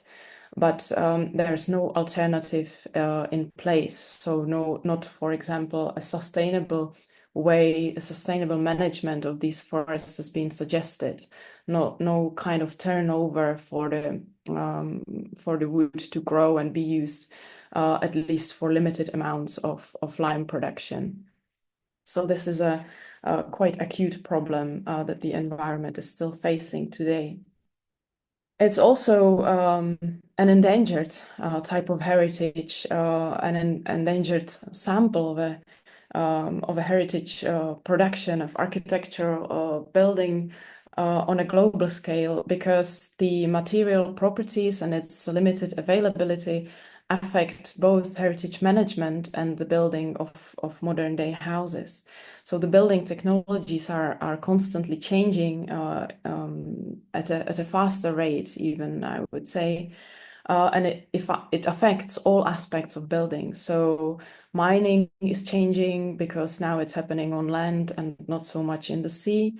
The lime production is changing because there's no material for lime burning, and the mangrove wood use is also changing. So as the government limits the use of some resources, it becomes increasingly difficult to maintain the old traditional ways of buildings. Also, another aspect that's making the heritage endangered is that people today want to build very quickly, because having your building renovated fast or build a new one fast is, of course, a matter of money. Many of the houses in the historical town are being rented to tourists or even people from inland, from Nairobi, as private residences or for long-term lease. So people don't want to have renovation works going on very quickly, and they usually expect to have it done within one season. And when I asked the local master builders what would be the preferred rate of building, or how long does it take to renovate completely a house or build a new house, then it should take about 2 to 3 years, ideally. And that's not just the speed of like adding on the material, but also the turn of seasons is important. As here on the East African coast, we have a dry season and a wet season with rains. So the regular downpour of rain is actually needed to strengthen the walls, to wash salt out of the lime, and to make the walls more durable. So because people today cannot afford to wait and to let pass several wet seasons, then the buildings are breaking quickly, the walls are breaking and crumbling quickly after construction. They already have some structural damage. Now it's actually the ideal time to record how the traditional building practices are going away. Here I put a video where this guy is showing me the correct texture that this lime should have to be used for some niche work, some plastering, and in the background you can see these industrial bags with lime and cement that needs to be used to create the mixture. So although he's aware of what the paste should look like, what it should be like, he's just trying to imitate that with the modern materials and doing his best to produce something resembling the old walls using modern methods. The building knowledge is also disappearing quickly because the master builders who remember the old ways of building, there are not so many of them, or they don't have that many students nowadays. So it's all quite complicated. It's also a problem for management of the heritage, as you can see from on the right-hand side photos. There are two pictures. One is of a well on an archaeological site, and one is a pillar tomb that have been conserved or renovated using the modern white paste of a material. And although on one hand this is protecting the archaeological sites and the features from further weathering, from further deterioration due to climate conditions, on the other hand, you always need to take down a little bit of the wall, a little bit of the material to add on the new plastering. So with each turn of the renovation works, the archaeological heritage is actually very slowly disappearing as well. So it's a trade-off relationship, and it's given the fact that the modern material don't last so long. It's also a problem that these renovation works, the conservation needs to take place quite often, quite regularly. So that's another issue that we are facing. I want to look at the lime production also briefly, because that's a very important and interesting chapter. Being a lime producer in the past, before it was forbidden, and today at least being able to use the lime or work with the lime is the ultimate specialization. So the people who can work with lime are the most valued specialists on a building site. Here I took some pictures. We visited another site on Manda Island that was still 5 years ago used for lime production. And here on the top left photo here, you can see broken pieces of the coral stone that been subjected to some burning, but they are not burned completely, and they were prepared to be burned again in another burning session that never happened. And here on the top right-hand side photo, you can see the bags from building material being reused, or that's how it was done still a few years ago, for lime to be transported to boats and then to Lamu, Old Town. And we spoke to some people who practiced the slime burning and who knew how it was done.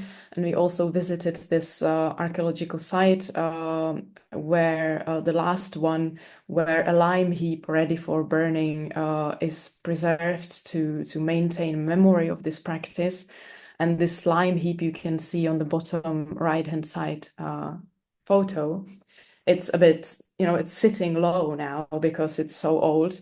So you need to imagine that it was much larger when it was kind of freshly put up. these lime heaps, or how the lime burning went on, is that you piled up mangrove wood up to a waist height. Now it's only this bottom darker layer on the photo. And on the top of the mangrove wood, you would put the coral stone to about 2 meters height, or a person's height. And then the pile was lighted using sticks with fire that were put in these holes close to the ground. And the whole pile was light up, and it was left burning at its own devices without any care until all the wood was gone. And then the lime was left in that place, and again, people needed to wait for a rain season to pass, because rains were important to wash salt away from the lime, so that the lime would be higher quality. And only then it was collected and transported to a building site. And I also put here this photo on the left-hand side, and this is a very precious photo of me and my colleague discussing the lime production at a building site. And why it's so important is that these guys, when they were in the process of renovating this house, they discovered a pile of old lime. That's this white thing in the middle of the photo. This is just a pile of old lime that wasn't used yet for any construction. And it's probably very old. And because it's so old, it's even more precious, because it's been weathered by many rain seasons. So it's really pure lime. And the guys told us that this is something that you don't talk about. You put it behind gates. You discovered a treasure, and they are going to use it when in the process of renovating the house for very special, for very precise work, like niche work, for plastering of details, very decorative elements. Where they want to have the highest quality lime. So all the people who work on the building site are forbidden to talk about it in the community that they discovered such a treasure here.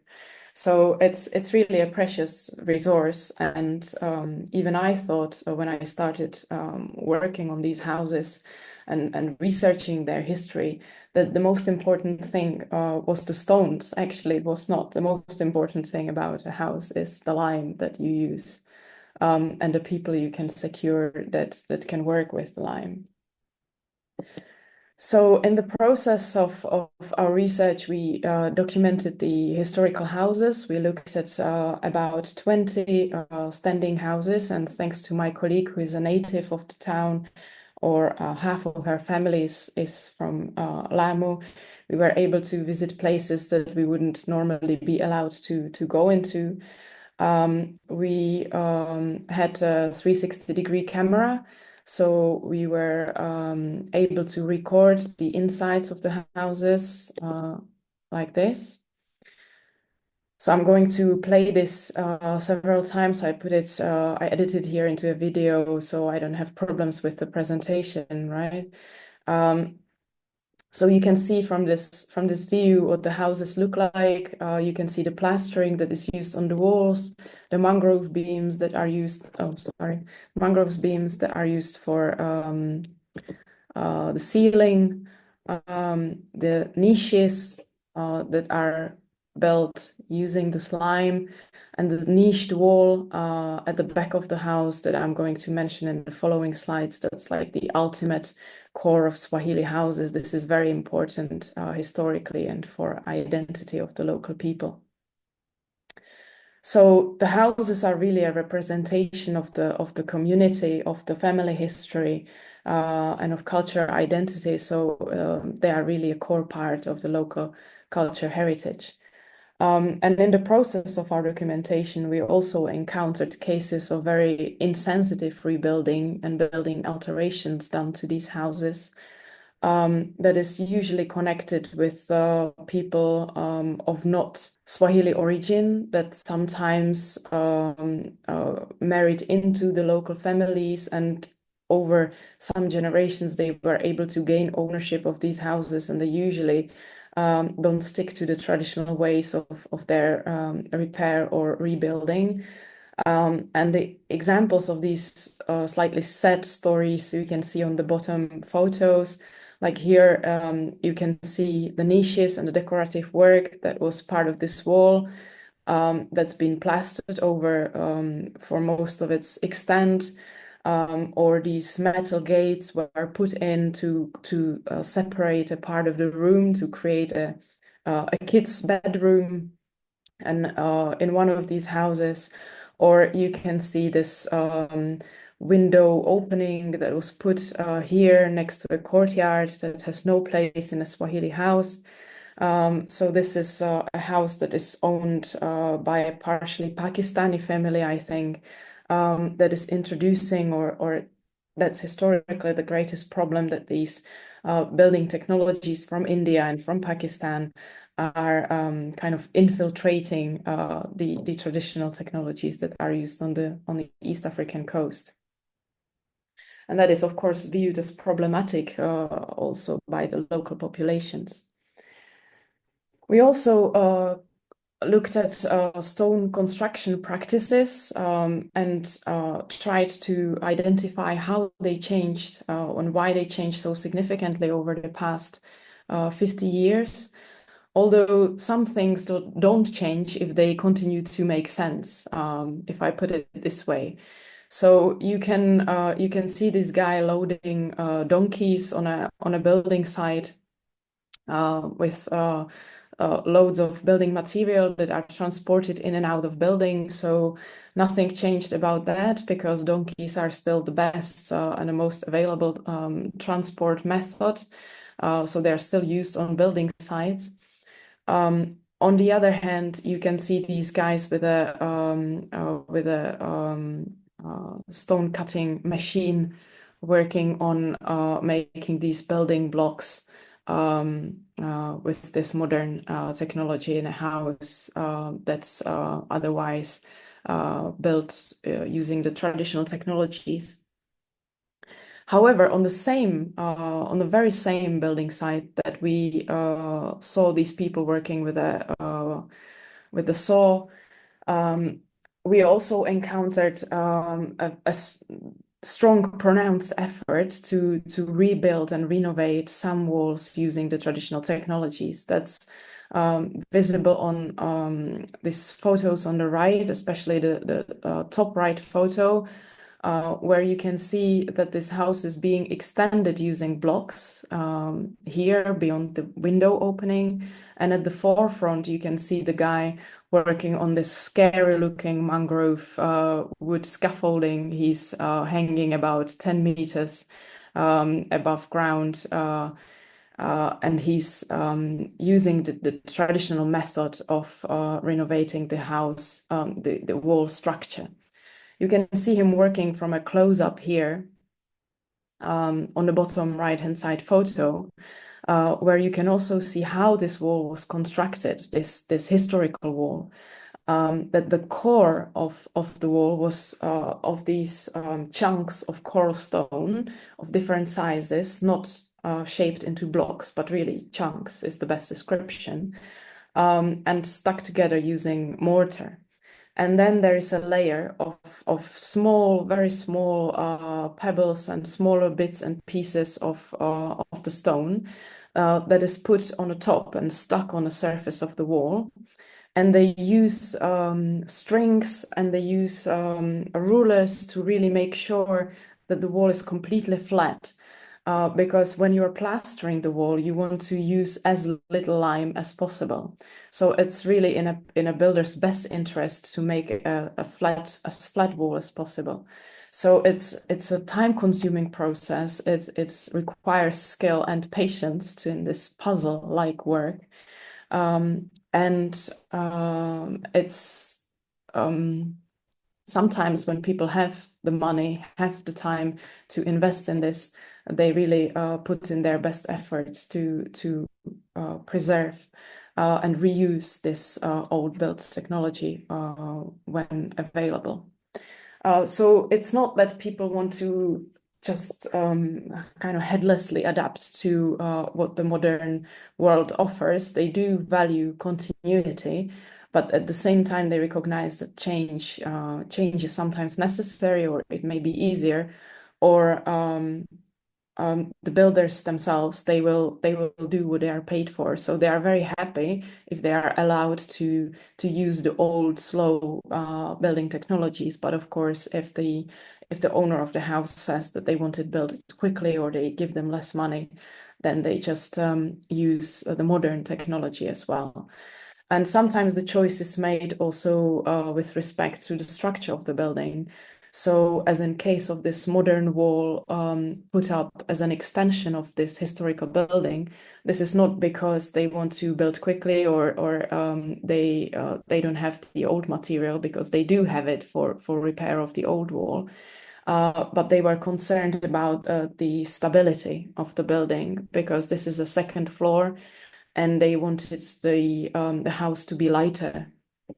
So they just put a very thin wall using these modern blocks. They wouldn't be able to construct a light wall using the old system of layering the stones. So in order to have a thin wall, they needed to use the blocks and the modern technology. And here I'm going to show you the niches. That's the ultimate representation of the East African coastal Swahili houses. It's a type of building feature for which lime is absolutely crucial. It's highly specialized building work, so the specialists in niche constructions are highly valued. And it has deep links going centuries into the past with Swahili urban lifestyle and with trade economy. Especially these multi-niched walls that you can see here on the left-hand side. They are called Zidaka or Widaka. And you can see here two examples. One is from an archaeological site, from a deserted house. I think this one is from Tanzania, this photo actually. And this is a modern niched wall in a modern house. And they were used in the past as today for display of valuables, especially imported porcelain, imported ceramics. So they were evidence of trade contacts. They were guarantee on trade networks, on good standing of the house owner, guarantee on business deals that were struck in these houses. So here I have a very short video where this guy is showing us how he's using lime, how he's carving out the niche shape using tools that he made for himself.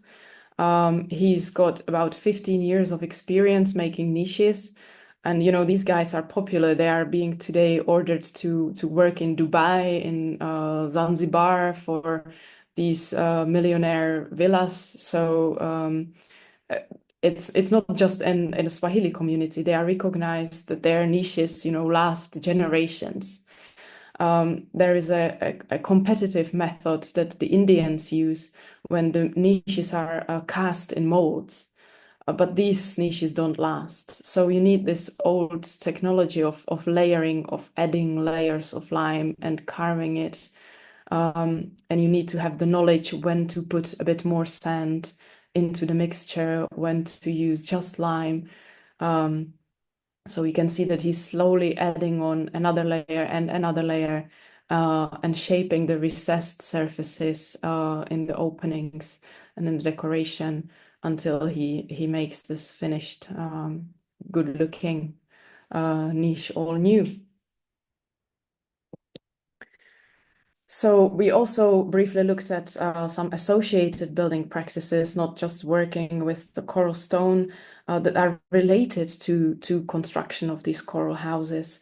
As you can't really avoid looking into how people work with other material. So it's, of course, especially carpentry that is associated with these houses to work with mangrove wood, but also other types of wood, such as mahogany or teak, that is used for construction of these beautifully decorated entranceway doors. So these doorways with carved posts and top lintels, are very popular. They are image of a house, and if people move, they sometimes take the doorway with them to a different house. So this really has a deep links into the past as well. We also looked at iron working, as iron grates are sometimes used in the houses as well. And we also participated in a mud house construction, because these mud houses also use chunks of coral set in the walls to make the walls stronger. I'm not going to go into that, but it would be a presentation of its own. So we get finally to the value of built heritage and the value it's ascribed in the present day community, as the houses are ultimate representation of local family histories. Interestingly, they are usually owned by women, although this is a Muslim community. The house is inherited by eldest daughter or a wife. So the women are not just owners of the houses, they are owners of business that feeds the houses. So they decide about their reconstruction and about what they are going to be, what they are going to look like, what is going to change. The houses themselves are also, they are recognized for having agency, for putting families on the map of the town. They are like a history book of the town.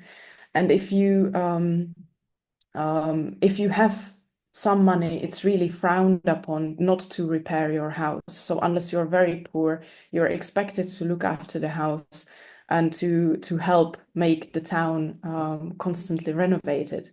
But there are cases, sadly, when houses fall down, like this top photo, and everybody, of course, checks up on one another, as this photo at the bottom of the slide shows, where you can see from a roof of each house, you can see the surrounding houses, you can see the renovation works that are going on, and you can check if your neighbors are looking after their houses. So it's this community care and community opinion that matters as well. As part of our project, we also did some public outreach.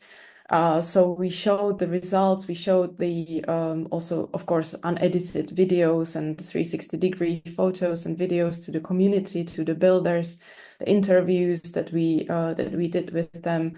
And we discussed in the photo here on the top of the slide, we discussed with the local women if we can record in their village and their renovation of the mud house. And we selected a local institution, a library in Lamu Fort, that is going to serve as a local repository for the digital collection when it's finished.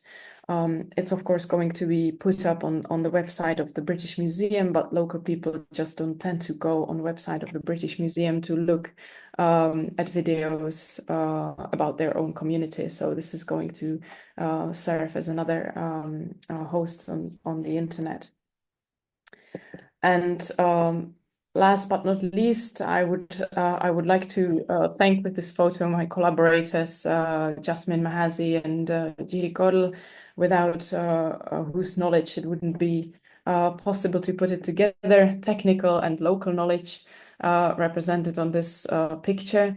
If you're interested to follow the project, you can use this link. And as I said, the project just started, so before the final collection is online, it will only be later next year, I think.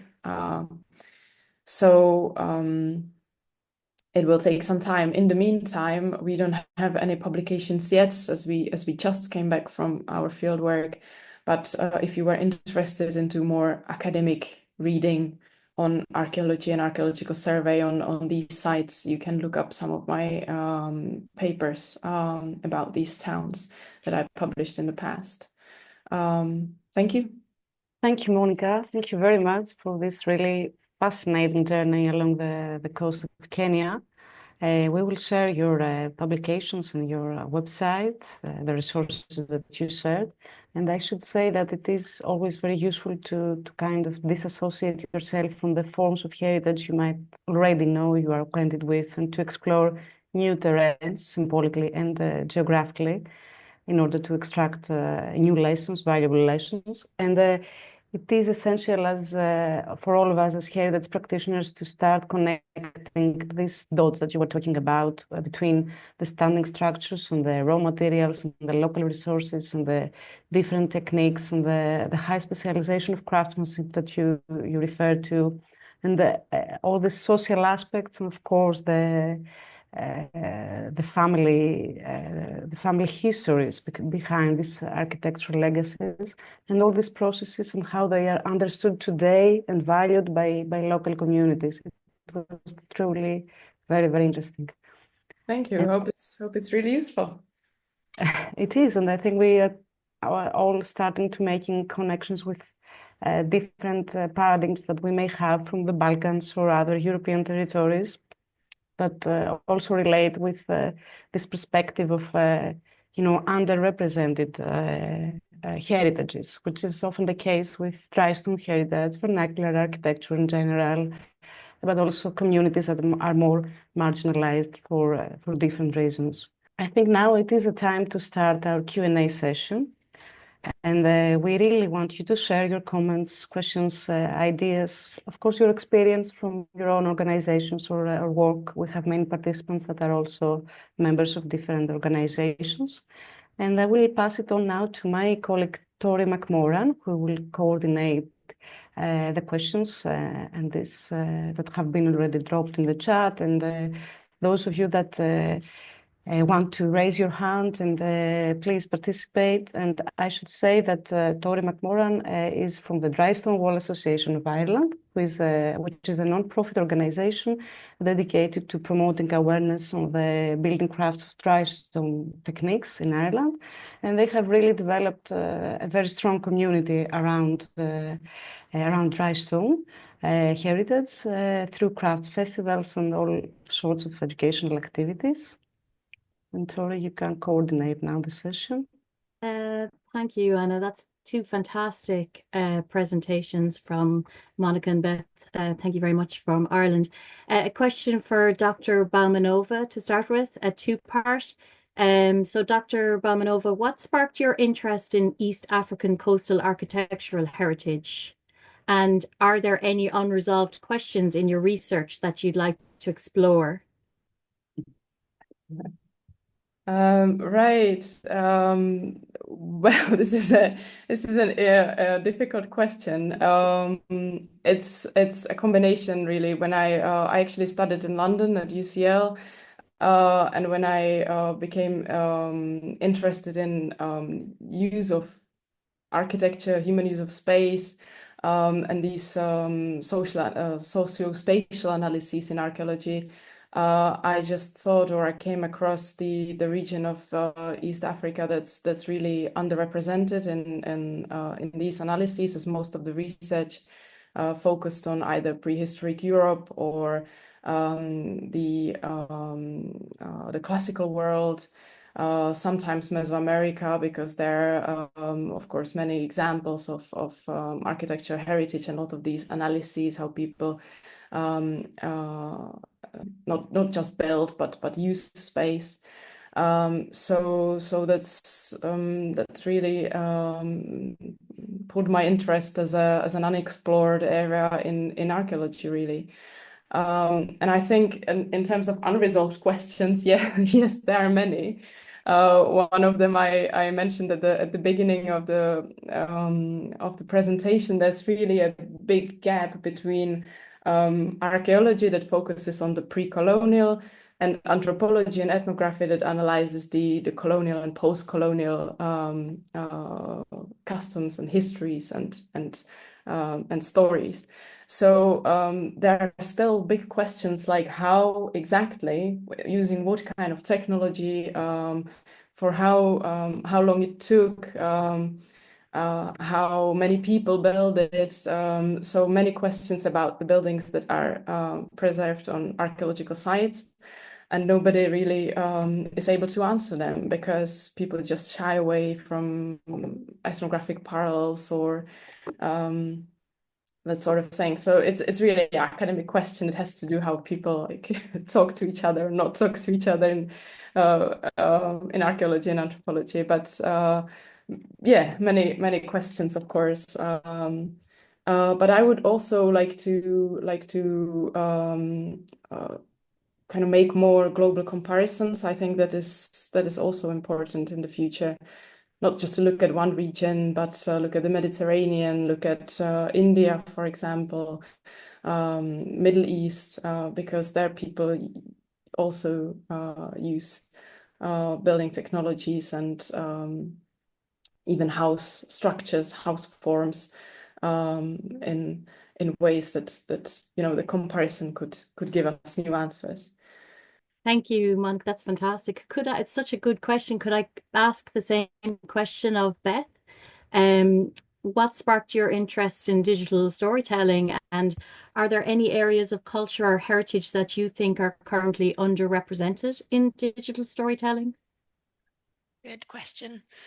I think it goes back to what sparked my interest in storytelling generally, which is I think it's just inside me. I've just always been a writer. I remember sitting in the little box room in our house when I was, 6 years old. This happened to have cardboard boxes full of exercise books, and they were blank. And that to me was just like an invitation to sit there and to write goodness knows what adventure stories. And it's just always been in me. So I've kind of tried over the years to get that into my professional career, which I've eventually managed to do.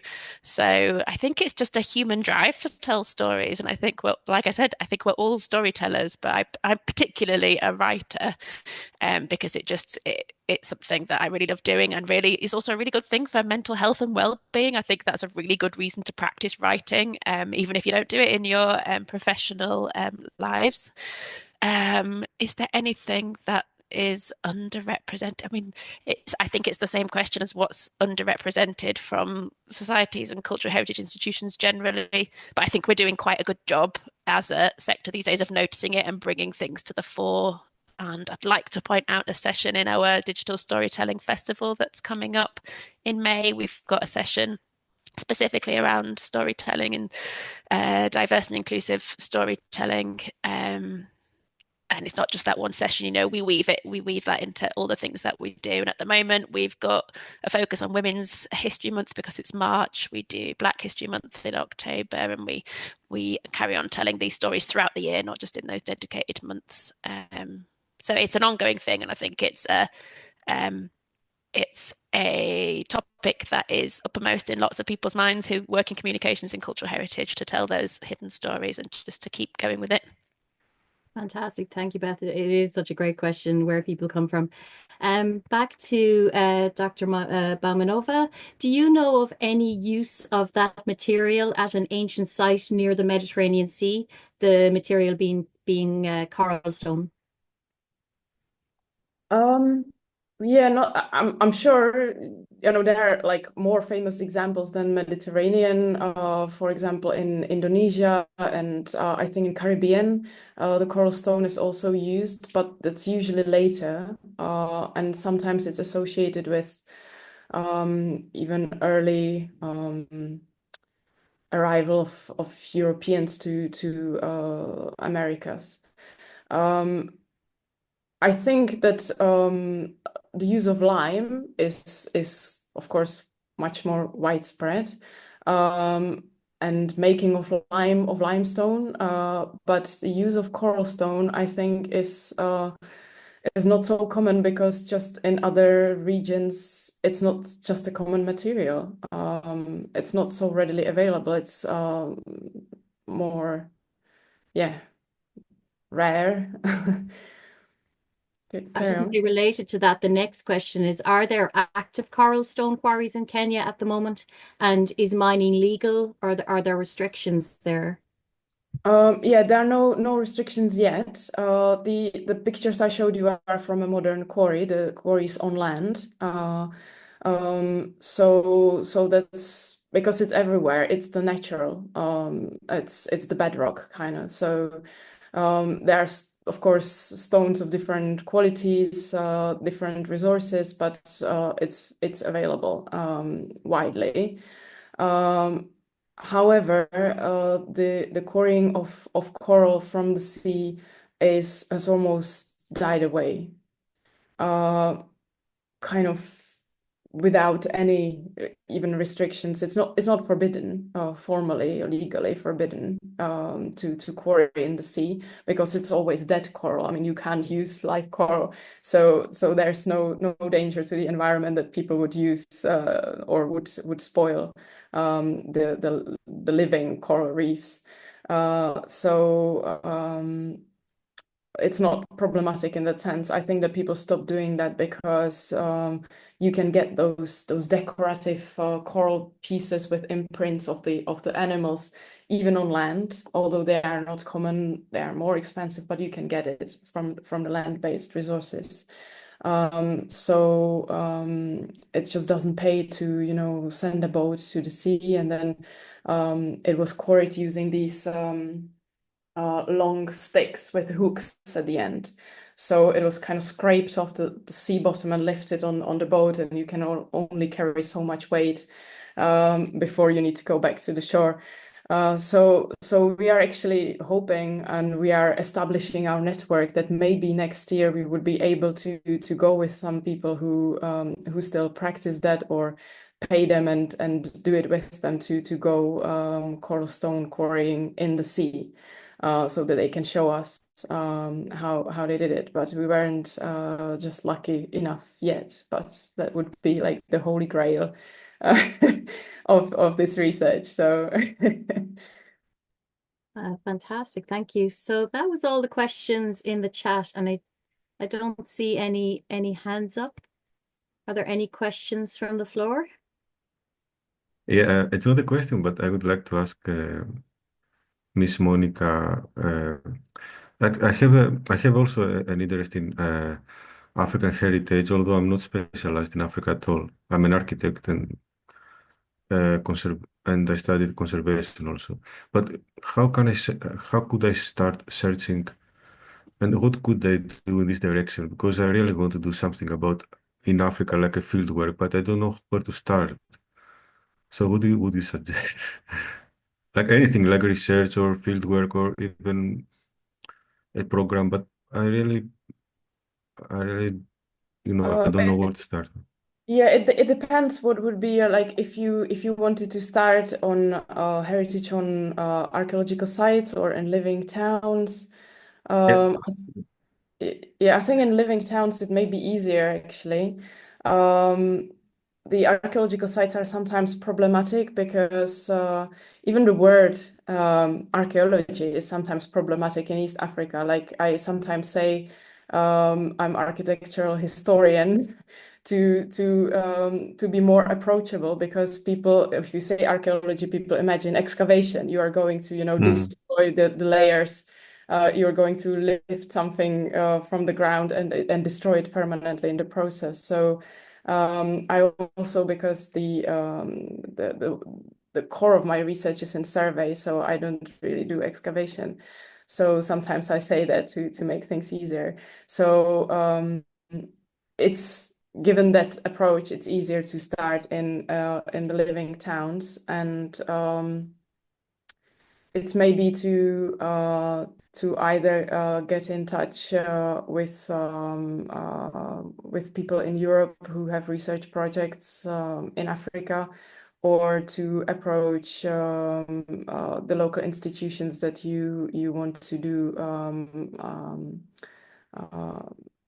do some work for free as a volunteer. In maybe a site guide, or because the site guides look after the heritage as well. They are entrusted with some of the easy conservation works.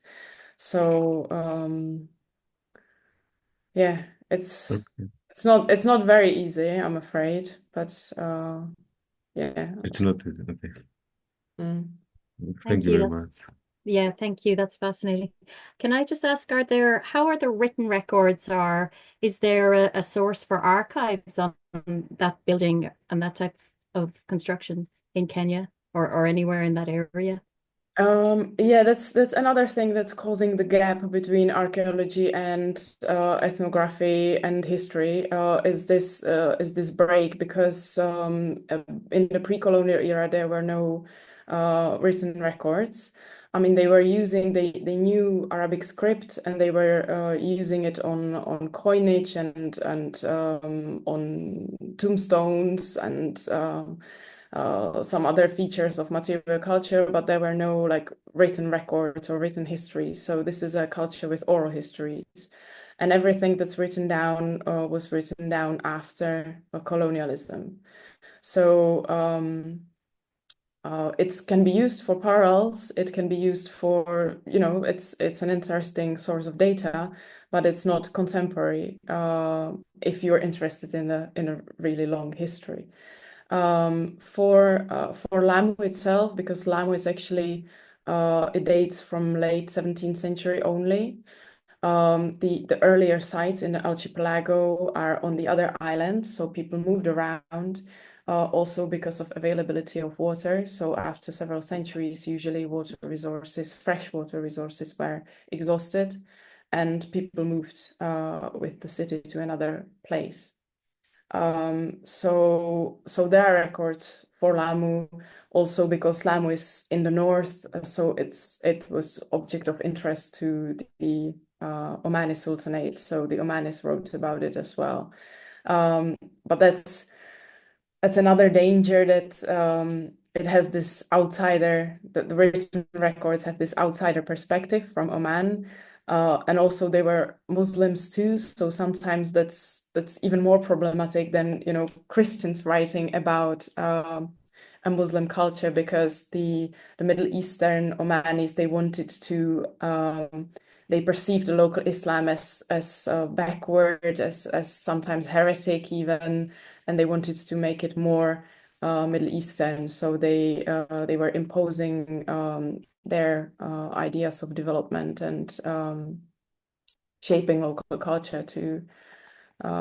So yeah, there are these issues, like nothing is a really reliable source. There are some historical records, but as I say, later and usually outsider perspective.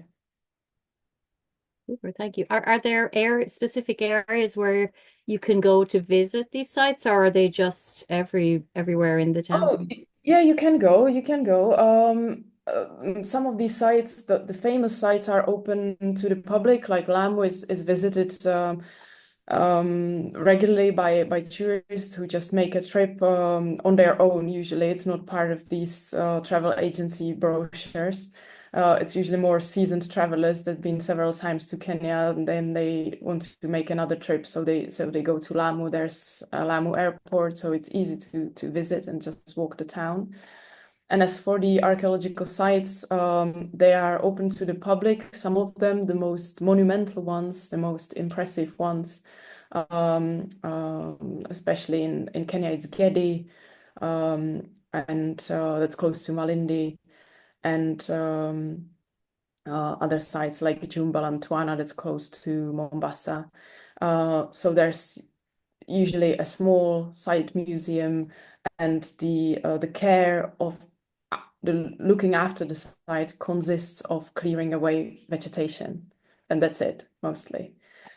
You can of course visit other sites that are not converted into public museums, but you would have a hard time even walking around the site, because it's all overgrown. There are these tropical coastal forests, so it's really difficult to walk, and it can be dangerous as well. I recommend high boots because there are snakes. So yeah, but many of these sites, I mean, people don't talk about it. You have to look it up in these like travel blogs, but you can visit a number of these sites. Yeah. Fantastic, thank you. Any other questions from the floor? I don't see any hands up, but feel free to jump in. I suppose if I could go back to Beth for a second, Monika gave me a thought there. I suppose in Ireland we have a very our traditions where maybe singing and storytelling through story meeting in the evenings and storytelling. How do you think we could apply digital storytelling to recording current history, and is it important to make question. our culture relative to today? Well, I think it's certainly important to record what we've got going on at the moment, and things that are sort of intangible heritage, like the singing and the oral traditions. We can capture, can't we, with technology now, with video and with audio, and we have places we can put it, like there are archives in Ireland that also contribute to Europeana.eu, and there are projects, there are European funded projects, I can't remember the names of any, that are looking at intangible heritage and things like that. But just the other day, somebody was saying to me that they wanted to find more performance art stuff on Europeana. So I think that isn't there. So I think there is an appetite for it as well. But in terms of whether it's digital storytelling or whether it's just general storytelling, I think the digital is just a means that we have now of expressing things or storing things or recording things. I don't think it really changes that much about the essence of it, which is that we're trying to record the human experience basically, and create connections between people. Brilliant. Do you think that it's important to record the practical skills, the craft of absolutely. Yeah, absolutely. Yeah. We had an exhibition that did just that. The project was called Crafted. I think it finished last year, maybe. So yeah, if you look up, I'll try and find a link in a second. We had a few exhibitions from the Crafted project, which did just that, kind of looked at traditional techniques and crafts and looked at current makers, things like that, and tried to tell stories about them and how we get from that traditional craft to what people are doing today. Absolutely. Super, thank you. Okay, any other questions? Oh, I had just one last thing that I forgot to say, which was that our 7 storytelling tips are available on the website in 14 different languages, including in an infographic version. So if you would like to share with colleagues or networks or friends or whatever, you can go on the website and find several different languages. So hopefully you'll find one that's useful to you on there. Fantastic. No excuse then. Yeah. That's great. Thank you so much to Monika and Beth for answering all those questions. I'm going to hand back to Joanna. It was really a fruitful discussion to hear all this, more information on the projects, on the tools we've been exploring today.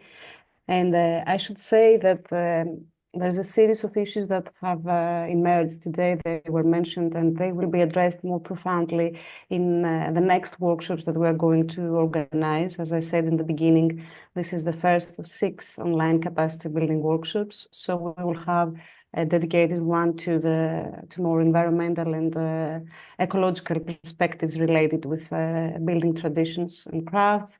We will have a specialized one on the documentation of traditional knowledge, because we also saw today how important it is to document the last carriers of this of this knowledge that of the building practices, of traditional building practices that are disappearing at the moment. So it is a chance to keep in touch with our organizations and with the ECOS project. We will sharing activities and news. Also, it is a chance to explore more about the work of the distinct professionals, Beth and Monika, that we were grateful that they could join us today. And to me, it is important to create this at least temporary communities and networks of professionals and teams that exchange and discuss and learn from each other and learn new tools. And it's the way to really boost our professional but also personal development. And let's say the concept of today's workshop was stories, was discussing about stories, how we tell those hidden stories that Beth showed us, how we look for people or for species, I would say, that whose story is not spotlighted by the dominant narratives, how we give voices and space for studies on architectural legacies from the global south or from other underrepresented areas. It might be the Balkans, it might be some regions in the Mediterranean, but it also might be some communities overall, and how we can start addressing vernacular architecture and more humble, if you wish, architectural heritage as important assets that need to be studied. How we detach from the obsession to monumentality, and how we understand what is the living heritage and what is the value for local communities and for the sustainable development of them. So I think we managed to explore a little bit of this of all these aspects and of all these thematics, and it was really a pleasure that you could all join us. And if there are no final remarks from anyone from the floor, I should also just say that Julia shared a very interesting poster about an event related to dry stone heritage, specifically lime kilns heritage, and it is a very good chance to say that also Boulouki hosts a project on lime kilns heritage in the Balkans, in Greece, and in the Albanian region. So maybe we should start collecting all these stories around lime kilns as a first step to merge the two thematics that were addressed today. Yeah, that's it from me. If there are no more comments, we could end up our very nice workshop. Thank you all for joining.